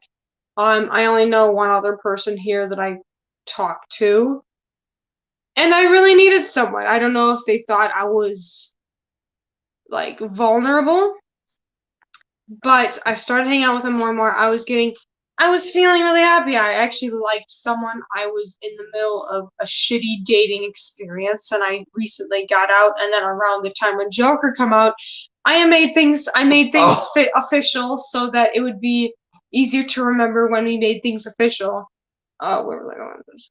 Oh yeah, but they didn't. They eventually came to the point where they didn't want me hanging out with him as often or whatever, like seeing movies alone with him until I moved out. So that's when, not last year, because, last year was 2020, but 2019, October, I actually moved out. And I was like, okay, everyone can fuck off now. Yeah, the screen froze, but it's probably back now. Geekicidal Tendency said, you said no to his queen. Remember, happy wife, happy life. Oh, okay. That's right. You don't say no even if you don't want it. Your boy Yair says 22 and 36. That's my mentality. It's a huge difference because literally when we started seeing each other more, I was in the middle of a relationship, and I say that because he was like maybe a year older than me. It was my first dating experience. So I wanted to get used to things. I wanted to figure out what I liked, didn't like. And I was getting so fucking anxious around that dude. But then every time I go to work with him, it'd be so much better. And I didn't want to break up with the dude because I thought it was still early in the relationship. But then he ended up breaking up with me, like 6 months into it, because he didn't think we were right for each other, even though I didn't want to get too touchy. Even though this whole time we were cuddling and getting touchy. So it's like I was liking him fucking a lot more. So I'm at least glad I had that one experience. And let me see. They said he was a fucking baby. He was a year older than me. No. He was a year older than me. But he was like I'm not gonna shit on all dudes like my age, but a lot of them just wanna.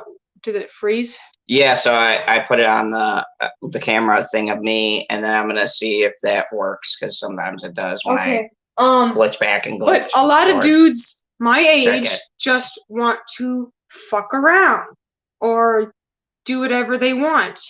And apparently that's what he still wanted. Oh yeah, I'm gonna wait a few more seconds. Oh man, I have such a weird fucking look on my face. No, you don't. That's adorable. No, fuck off. Um, but yeah, I then decided now, you know what? That was my chance for a quote unquote normal kind of partner, you know, like someone who's around my age, who he just finished his degree, he's gonna get into something. Yeah, it's Frozen, whatever. There we go. We'll do But the icon I had a until I chance get for it a right. quote unquote normal life, and it's like, you know what? I fucking need someone more mature who's gonna fucking treat me right and not fucking only want the sex. And so, Let's see if we can freeze it a better frame. There we go. but yeah, long story short, no, it's still frozen. Oh man, that fucking picture is so disgusting. I'm so gross. Anyways, long story short, he's the best. Okay, I'm glad I didn't have to go through anything else. Why am I fucking talking about this? Oh, that's right, because I'm drinking. So, Cherry Kate, and just to get back to Magic Mayhem, I did go on my Twitter. That's why the whole system froze and crashed. I'll get back to you on that later. Wait, what was the thing you did last time that actually fixed it? Did you like leave and then rejoin? Was that what fixed it? I don't remember. Is it fixed now? Because what we thought happened when it froze was if YouTube was checking up. So, no, it's still frozen. What did you do last time? I don't remember what it is. It was something. I did some magic. Did you like exit out and then go back in? No, because then it's gonna exit out of the whole thing. Whatever. No, leave the cam off because the picture that I'm frozen at is I'm bleh. Yeah, so anyways, sorry, we're gonna just do the icon here for a second. We're using the hotel's internet. Yeah, which is crap right now. Because there's, you know, other people using it, so. I'm over 50. My oldest is 35, and my youngest is 23. You know, I could never have kids. I am never having kids. I hope I'm not able to have kids. And there are a lot of fuckboys. Yes, that's that's one of the reasons why I'm actually attracted to him is because he's so fucking mature. Yeah, he's a bit older than me, and like literally like maybe one like generation apart. But that doesn't fucking matter to me. It just gives my parents an extra it just gives them extra ammunition. Cause they think when they started saying like, oh, we don't want you hanging around with them as long as you're living in this house, I completely resented them for that because like this is the one fucking person I don't have anyone here to hang out with. I'm fucking miserable, and the one time I actually get some happiness out of seeing someone, you guys want to fucking take it away. It's the typical oh, my child's depressed, I'm gonna take everything away that they like. That's exactly what it was like. And yeah, I get along with them better now, but I still have a resentment and like a grudge towards them for that. And Zod basically said it's like because they approached him during a theater shift and basically said like we don't like just like wait till she's out of the house or something. And he said, well, it's my choice. He said it was my choice, and they thought of that as a sign of disrespect. So I'm pretty sure that's the main reason why they don't like him. And plus, yeah, my sister, one of my older sisters got into an abusive relationship like just once, like it didn't end well. That's probably a factor into why they're so protective. And again, I realize I'm talking about all this personal shit. No, that's all right. We get personal here. And this is the thing that I said. I understand that like someone went through that, but I'm not that person. And you know, I understand because I have a daughter. Like that's a big thing. I'm probably gonna hate every guy my daughter ever brings home.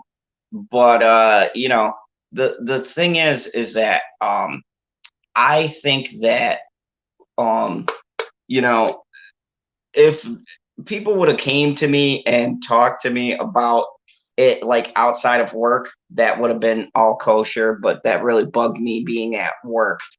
I still respect everyone. Like, look, I respect their parents because I grew up with my mom, and I grew up in a time where like you respect the people who are older than you, and so you know it's whatever. They're not gonna like me, but I Good still. choice. Good choice.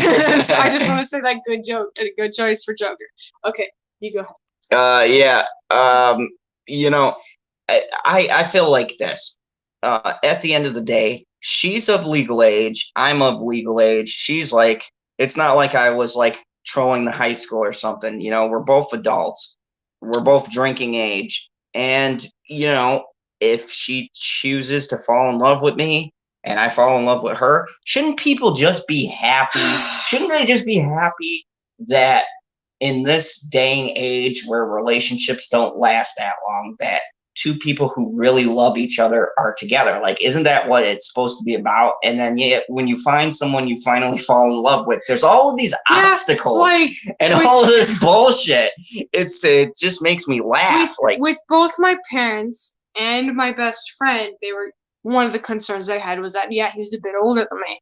But my best friend, once she got to know him, she gave him the warning, like, if you break her heart, I'm gonna kill you, kind of thing. Yeah, and she's actually friends with him. Does she talk to you here and there? Oh yeah, she talks to me on Facebook and stuff like that, and it's good. Yes, like finally, that's why whenever I get any type of support, like you guys in the chat being all like, wow, you guys are so great together, or what's his face? Wait 1 sec.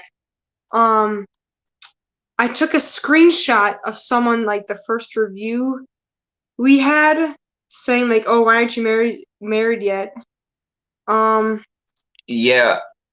Here. Rob's Rules. He said, why are you two not married? Like, I'm just like, thank you. People actually, like, I don't know if they can actually tell our ages, but it's like, it's not, we're a bit of a gap, but it's not like the only thing that I will start judging people on if someone's fucking like 30 years old and someone's fucking 70 years old. That's when it starts to get fucking creepy, because it's like, okay, well, you're either gonna spend the rest of your life alone once he dies, or you're gonna have to find someone else, because that's fucking depressing and creepy as fuck. Magic said, Azad, stop apologizing. Thank you. Yeah, I am happy. Magic, honestly, I don't apologize to anyone, and she knows. I've talked to her about it. Look, the way that I am, and I think you guys have been on my channel long enough to know my personality. When I say something, I mean it. I don't feel bad for it, and I absolutely positively love her. And look, if there's one thing I've learned in my life that I think I'm lucky, because most people don't get at this point in my age, is that when you're happy, you've got to hold on to that, and you got to cherish that, because there's very few happy moments in life. And that sounds depressing, but just bear with me. There's very few times you're going to have great happiness. And if someone brings you that happiness, you'd be crazy to just not hold on to that. It's ridiculous that people have this dogmatic notion that you have to do things a certain way. It's what's wrong with what we're going through right now with the way the culture is. Henrika says, my biggest age gap was 11 years. I was 30 at the time. That didn't go so well. Yeah. See, like, just all the nice comments, all the nice things you guys say, it makes me it makes me feel loads better, because it's the true. things I've had the least of is support. Like, the only people, like, okay, so I have 6 siblings, 5 siblings, and then 6 including me. There's probably 2 that have met Zad. One of them being my oldest brother a couple weeks ago. Which I love your oldest brother. Yeah, he's a Marine, and then Zad is a Navy. Navy. And he actually, my oldest brother wasn't like judging him. And he's just like, hey, if you ever want to hang out, it's like, I'd like to get to know you better. And I'm just like, I thought, because I was hanging out at my parents' house and when I was about to leave, my brother was like, how come I've never heard about this dude? I'm just like, well, my parents are always like, they'll crap on him about it anytime he's mentioned. And he's like, well, I'd like to get to know him or meet him sometime. He's like, well, he's actually gonna pick me up, like he's right here. He's like, okay, I'll come out. And I'm like, oh shit. Yeah, that dude was big. I was like, oh, if this goes south, I'm gonna have to. Yes, he is bigger than Zod. He does have a bigger beard than Zod. Oh, I was most depressed about that because I'm shaking his hand and I'm like, this man has a glorious beard. He has everything I want my beard to be. And I was just sitting there going, oh man, he's gonna see this little beard and be like, who is and this I was guy? like, because I was walking a little bit in front of him, and I'm walking to the curb he's parked on. I'm like, shit, I hope this doesn't fucking go bad. And then I open the door, I'm like, hey, he wants to talk to you. And so Zod gets out and everything, and they're like, hey man, and stuff. I'm like, oh my gosh, that could have been so bad. But I was just so fucking relieved. Not like just to get support or just someone with an open mind who doesn't fucking hate him right away. And when I see all these nice comments from you guys, it makes me so happy because it took quite some time to get support even from my best friend. Like, yeah, I love her and everything, but it took time. And there's only a couple literally just 2 out of 5 of my 2 out of 5 of my siblings, not including my parents, to like him.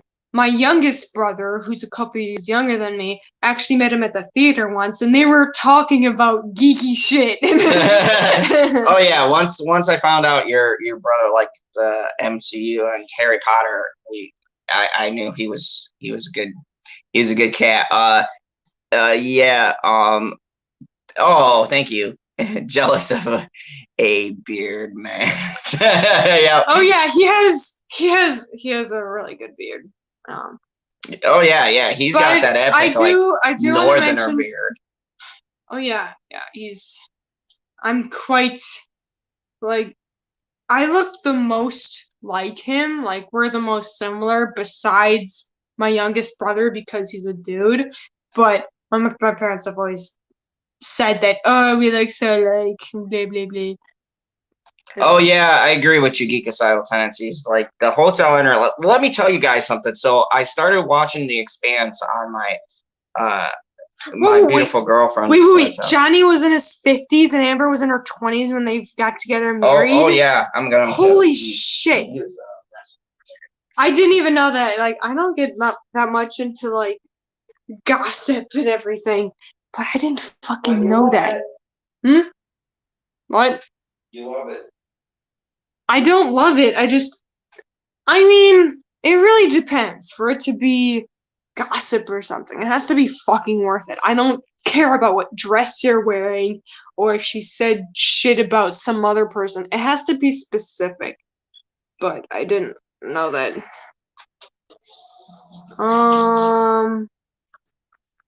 But yeah, I do. I think it's like anyone in the chat, you guys can let me know. I don't know the age of Amber Heard right now, but I think she's like.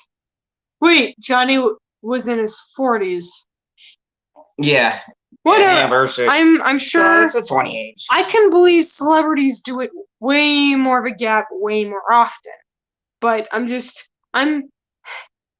still kind of salty of that because that's one of the reasons why I get kind of cranky when someone makes it. I'm really particular about it for me to enjoy it.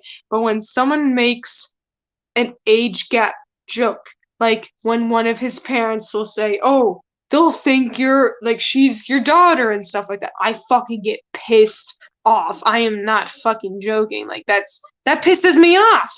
It's like, this isn't a joke. Okay, I've already been ridiculed enough, and I'm sure he has too, for being accused of being predatory or something like that. Oh And no one in my circle really cares. That's why. I mean, no one in your circle, but everyone in my circle. That's why. Look, hey, I don't. 34. Oh, you could marry her. Uh, Enrica says, think now. I want a man nearer to my own age at 45. I think it might be time to actually settle down if I do bother to meet someone again. Yeah, here's the thing, folks. This turned into like Zod's dating session now. here's the thing. We're getting nice and personal with the audience. Here's the thing. When you find someone, I think that it's important that there's, at least in my experience, there's like a deeper something that makes it work. There's just something that clicks. And my dad used to tell me all the time, he said, son, one day when you find the person for you, it just click and blah, blah, blah, blah, blah. And I always used to just nod off at that point.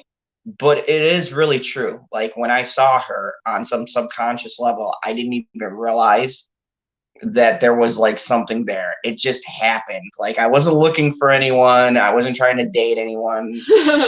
And then bam! She stalked me. Like funny, true story. She would take pictures. I worked at a karate place at the time. Like literally down, like across the street from the theater we worked at. He worked at the karate school, and I would fucking go down there and take pictures of his car and then send it to him being like, I'm watching you. Yeah, I mean, she just takes stalking pictures. Now, anybody else would be like, oh, that's weird. But me, I would laugh. I'd send her, and I was like, I'd send her a laughing emojis like, that's cute. She'd literally be outside and not come in.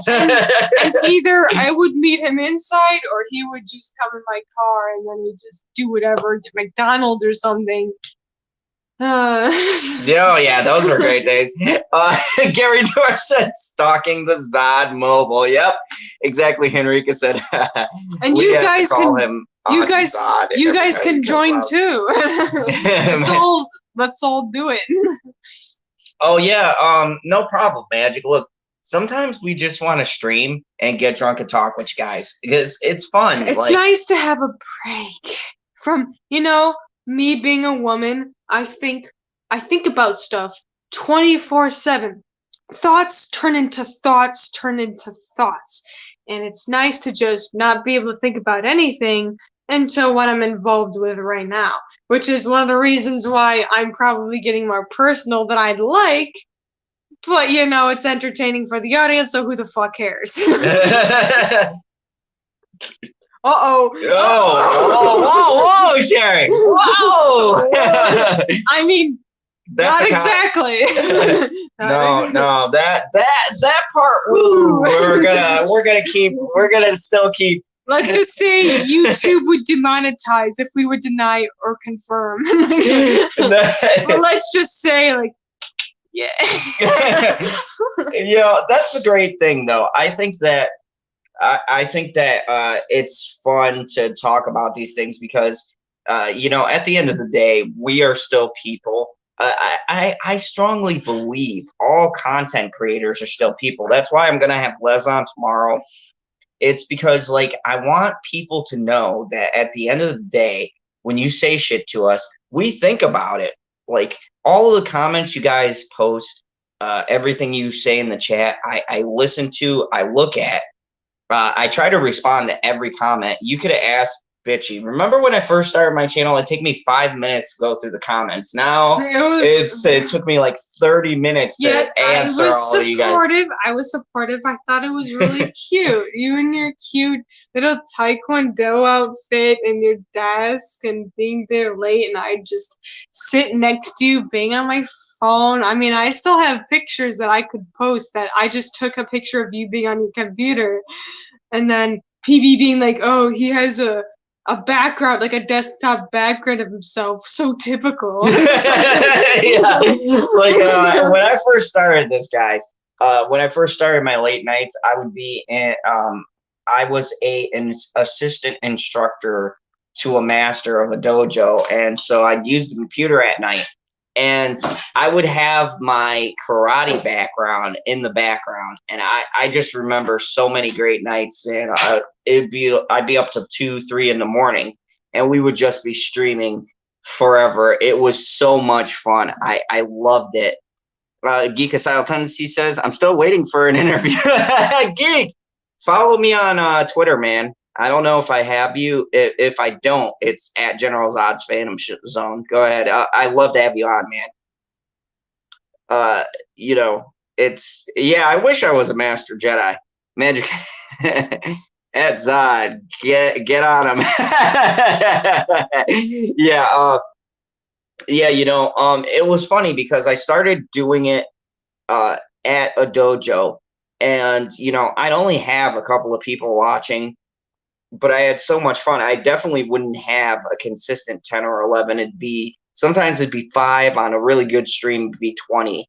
And to see all of you guys come in and, you know, chat with me now, it's really crazy because when I first started this thing, I built it and I only had 5 people. And that's why I think it's so important for YouTubers to be generous to their subscribers. Like, I would love to do this with you guys every so often because I think it lets you guys get a little bit of personal info about us, and you know, we could just get the bullshit.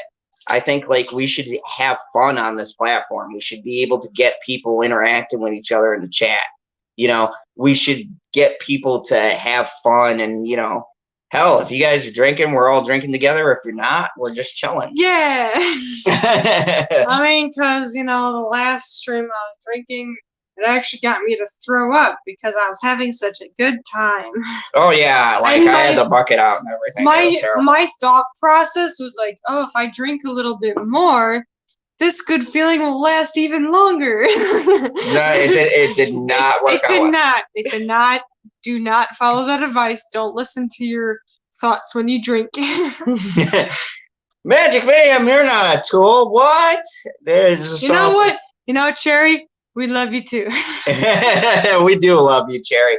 Cherry K, I'm so glad I made you a mod. Like, so many great people. Look, I never been in a position, and Rob would tell me this all the time, but I've never been in a position where I could make so many people moderators. I've given people wrenches and they've abused them, but there's so many great people in here and in this community that have just been so supportive, and it's so great that all of you guys are having so much fun, you know? Whoa.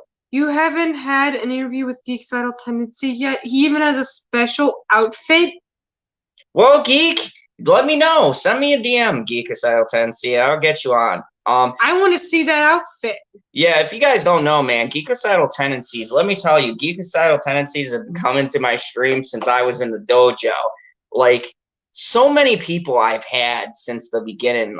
Lemon Pie, Jamie Vick, just so many great people who have, like, sit here and listen to me bullshit for 2 hours. It's literally amazing. Over 2 hours. We should probably stop at most around, like, 2.5 hours. Yeah, because these people are big deal. There's a lot of personal information.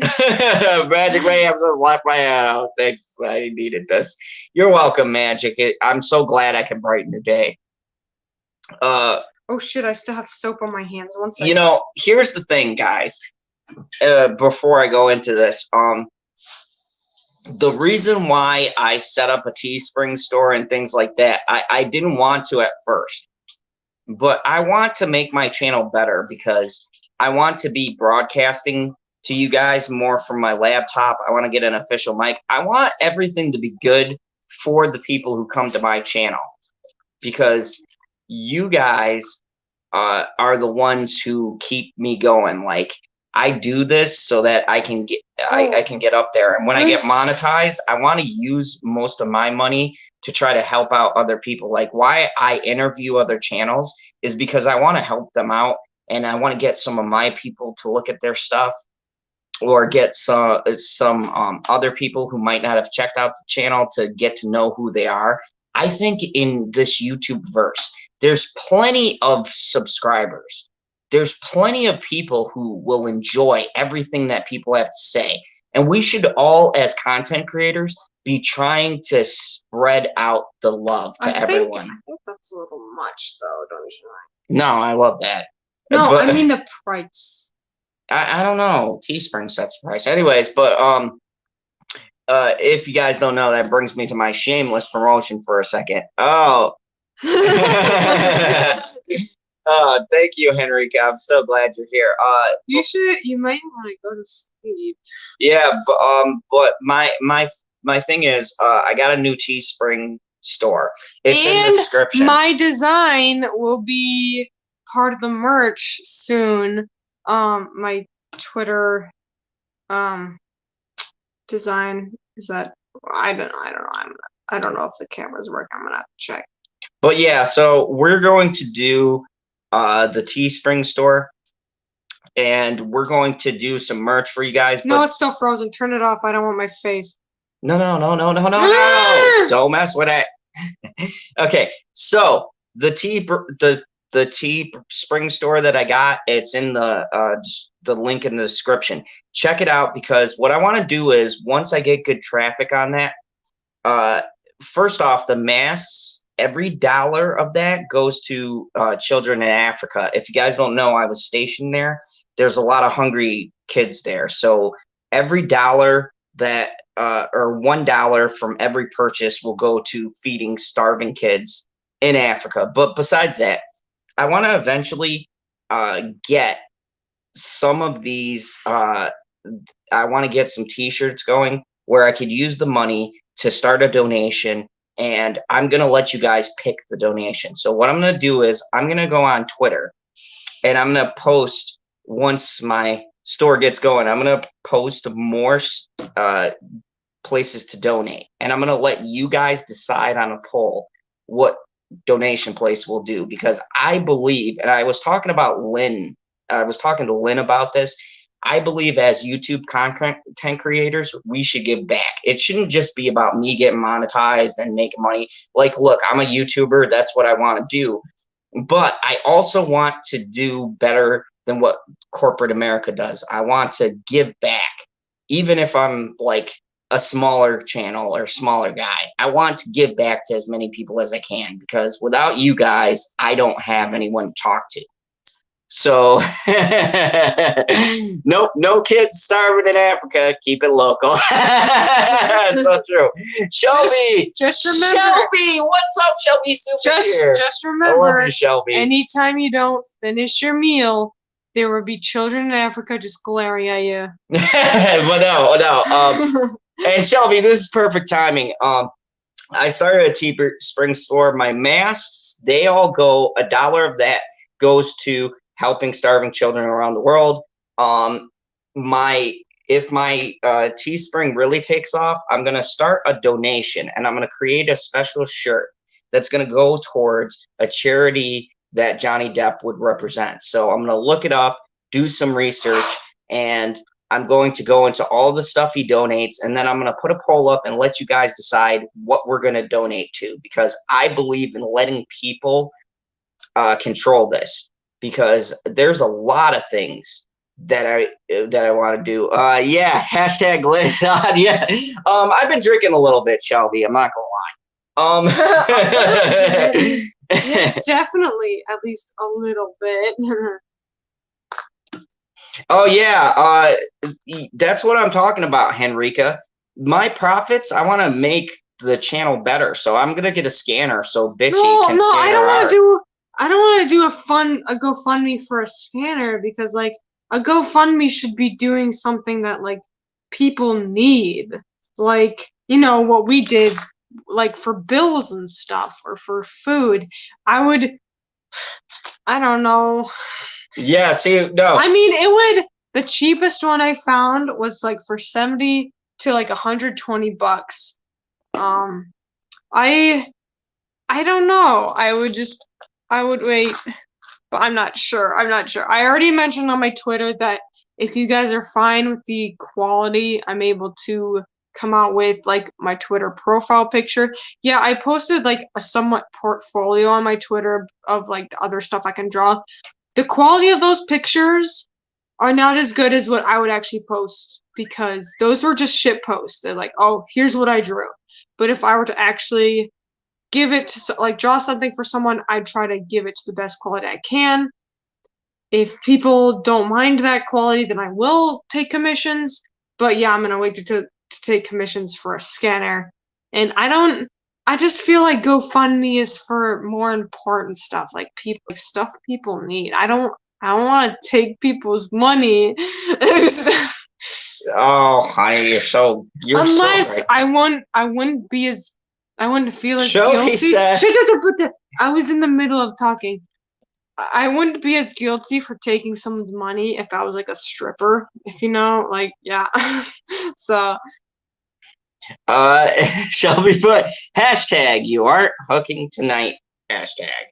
That's a interesting one. I think Apache unicorn. I mean I could just to see if someone will give $5, but I would feel kind of guilty because like for this like something someone doesn't really like live upon. But I mean I could still do it just because I still have a link in one of my Twitter posts for the GoFundMe that we originally set up to help us with bills if people would like to send stuff through there. Right now I'm just trying to make it through the month so that we can, because in a week or two we're going to move into our new place. We will show you guys around. We're actually going to get help for the first month rent and some furniture, which I'm so glad for his dad to be helping us with that. Like right now I'm just focusing on that. Maybe next month if people would like to give $5 at least for a scanner, then I will do it. I like Magic Man. He said, let's join Stevie and do a CHLA and rub it in the AT's face. First one. Yeah. Magic, I like that. You know, get me some traction on my Teespring, and there's a place in the site I can start for a donation T-shirt where I can custom make it. So I want to do that, and eventually, and Shelby, while you're still in here, this includes you, ma'am. I want to get all of our channels together and do a giant fundraiser, like me, Les, Shelby, Stevie, like just a giant fucking Rob. I talked to Rob about this on his stream. I want to get a giant GoFundMe to a charity, like just all of us as content creators getting all of our people together and raising as much money as we can as possible, because I love kids. I have a kid, and I think it's important. I think we need to show Amber how to be giving, and we all need to come together as a community and make a giant ass fucking crazy stream, just an extravaganza. That's at least my goal. I will post the link in the in the chat. I will post the link of the GoFundMe in the comments just in case you guys want to give anything. But next month, once we get settled, once we get things out, maybe I'll start a GoFundMe for like if we don't have stuff figured out, maybe I'll start a good GoFundMe for a scanner or something. But I'm trying to get the link to the GoFundMe in here. Oh, also, you have the page pulled up. Can you please give Shelby a super wrench? Just click on her name and add a moderator. I'm trying to. Well, you're the. Just wait. I'm trying to get the thing. Copy link. Okay. Now I'm gonna send it in case you guys have an extra $1 or $2, because this would really help, because I'm going through job difficulties. I'm trying to get another job. Find Shelby Soup. Okay, Shelby Soup. No, not that. Shelby, right there. Good. Now put. Yeah. No, hold on. See, what are you doing? Hold on. Let me click on it. I'm not the owner. I'm on my own account, so maybe your account would. You're gonna have to do that later. I can't do it later. I gotta do it now. I'm gonna go on the YouTube. Okay, then you do it. Oh my god. But have your volume like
Okay, there we go. We That's should be working now because we've exited and gone back. There it is. Yeah, Yay! we're Well, back. now we're gonna end it soon. I know, but at least we end it with our beautiful faces. So you know how I feel about my face. We'll at least go for 5 minutes long because we are fucking. Are you buzzed? Oh, I'm definitely getting there. And if we get taken down for sexual contact, it'll be because of these shoulders. And look at this collarbone. All right, we'll see you later, Shelby. Great for you to stop by. Thank you so much. We really appreciate you here.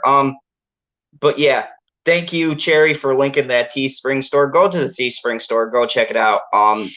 All of the proceeds are going to be used to make my channel better, and then we're going to do a donation. I'm talking to other channels. I'm going to talk to Stevie too.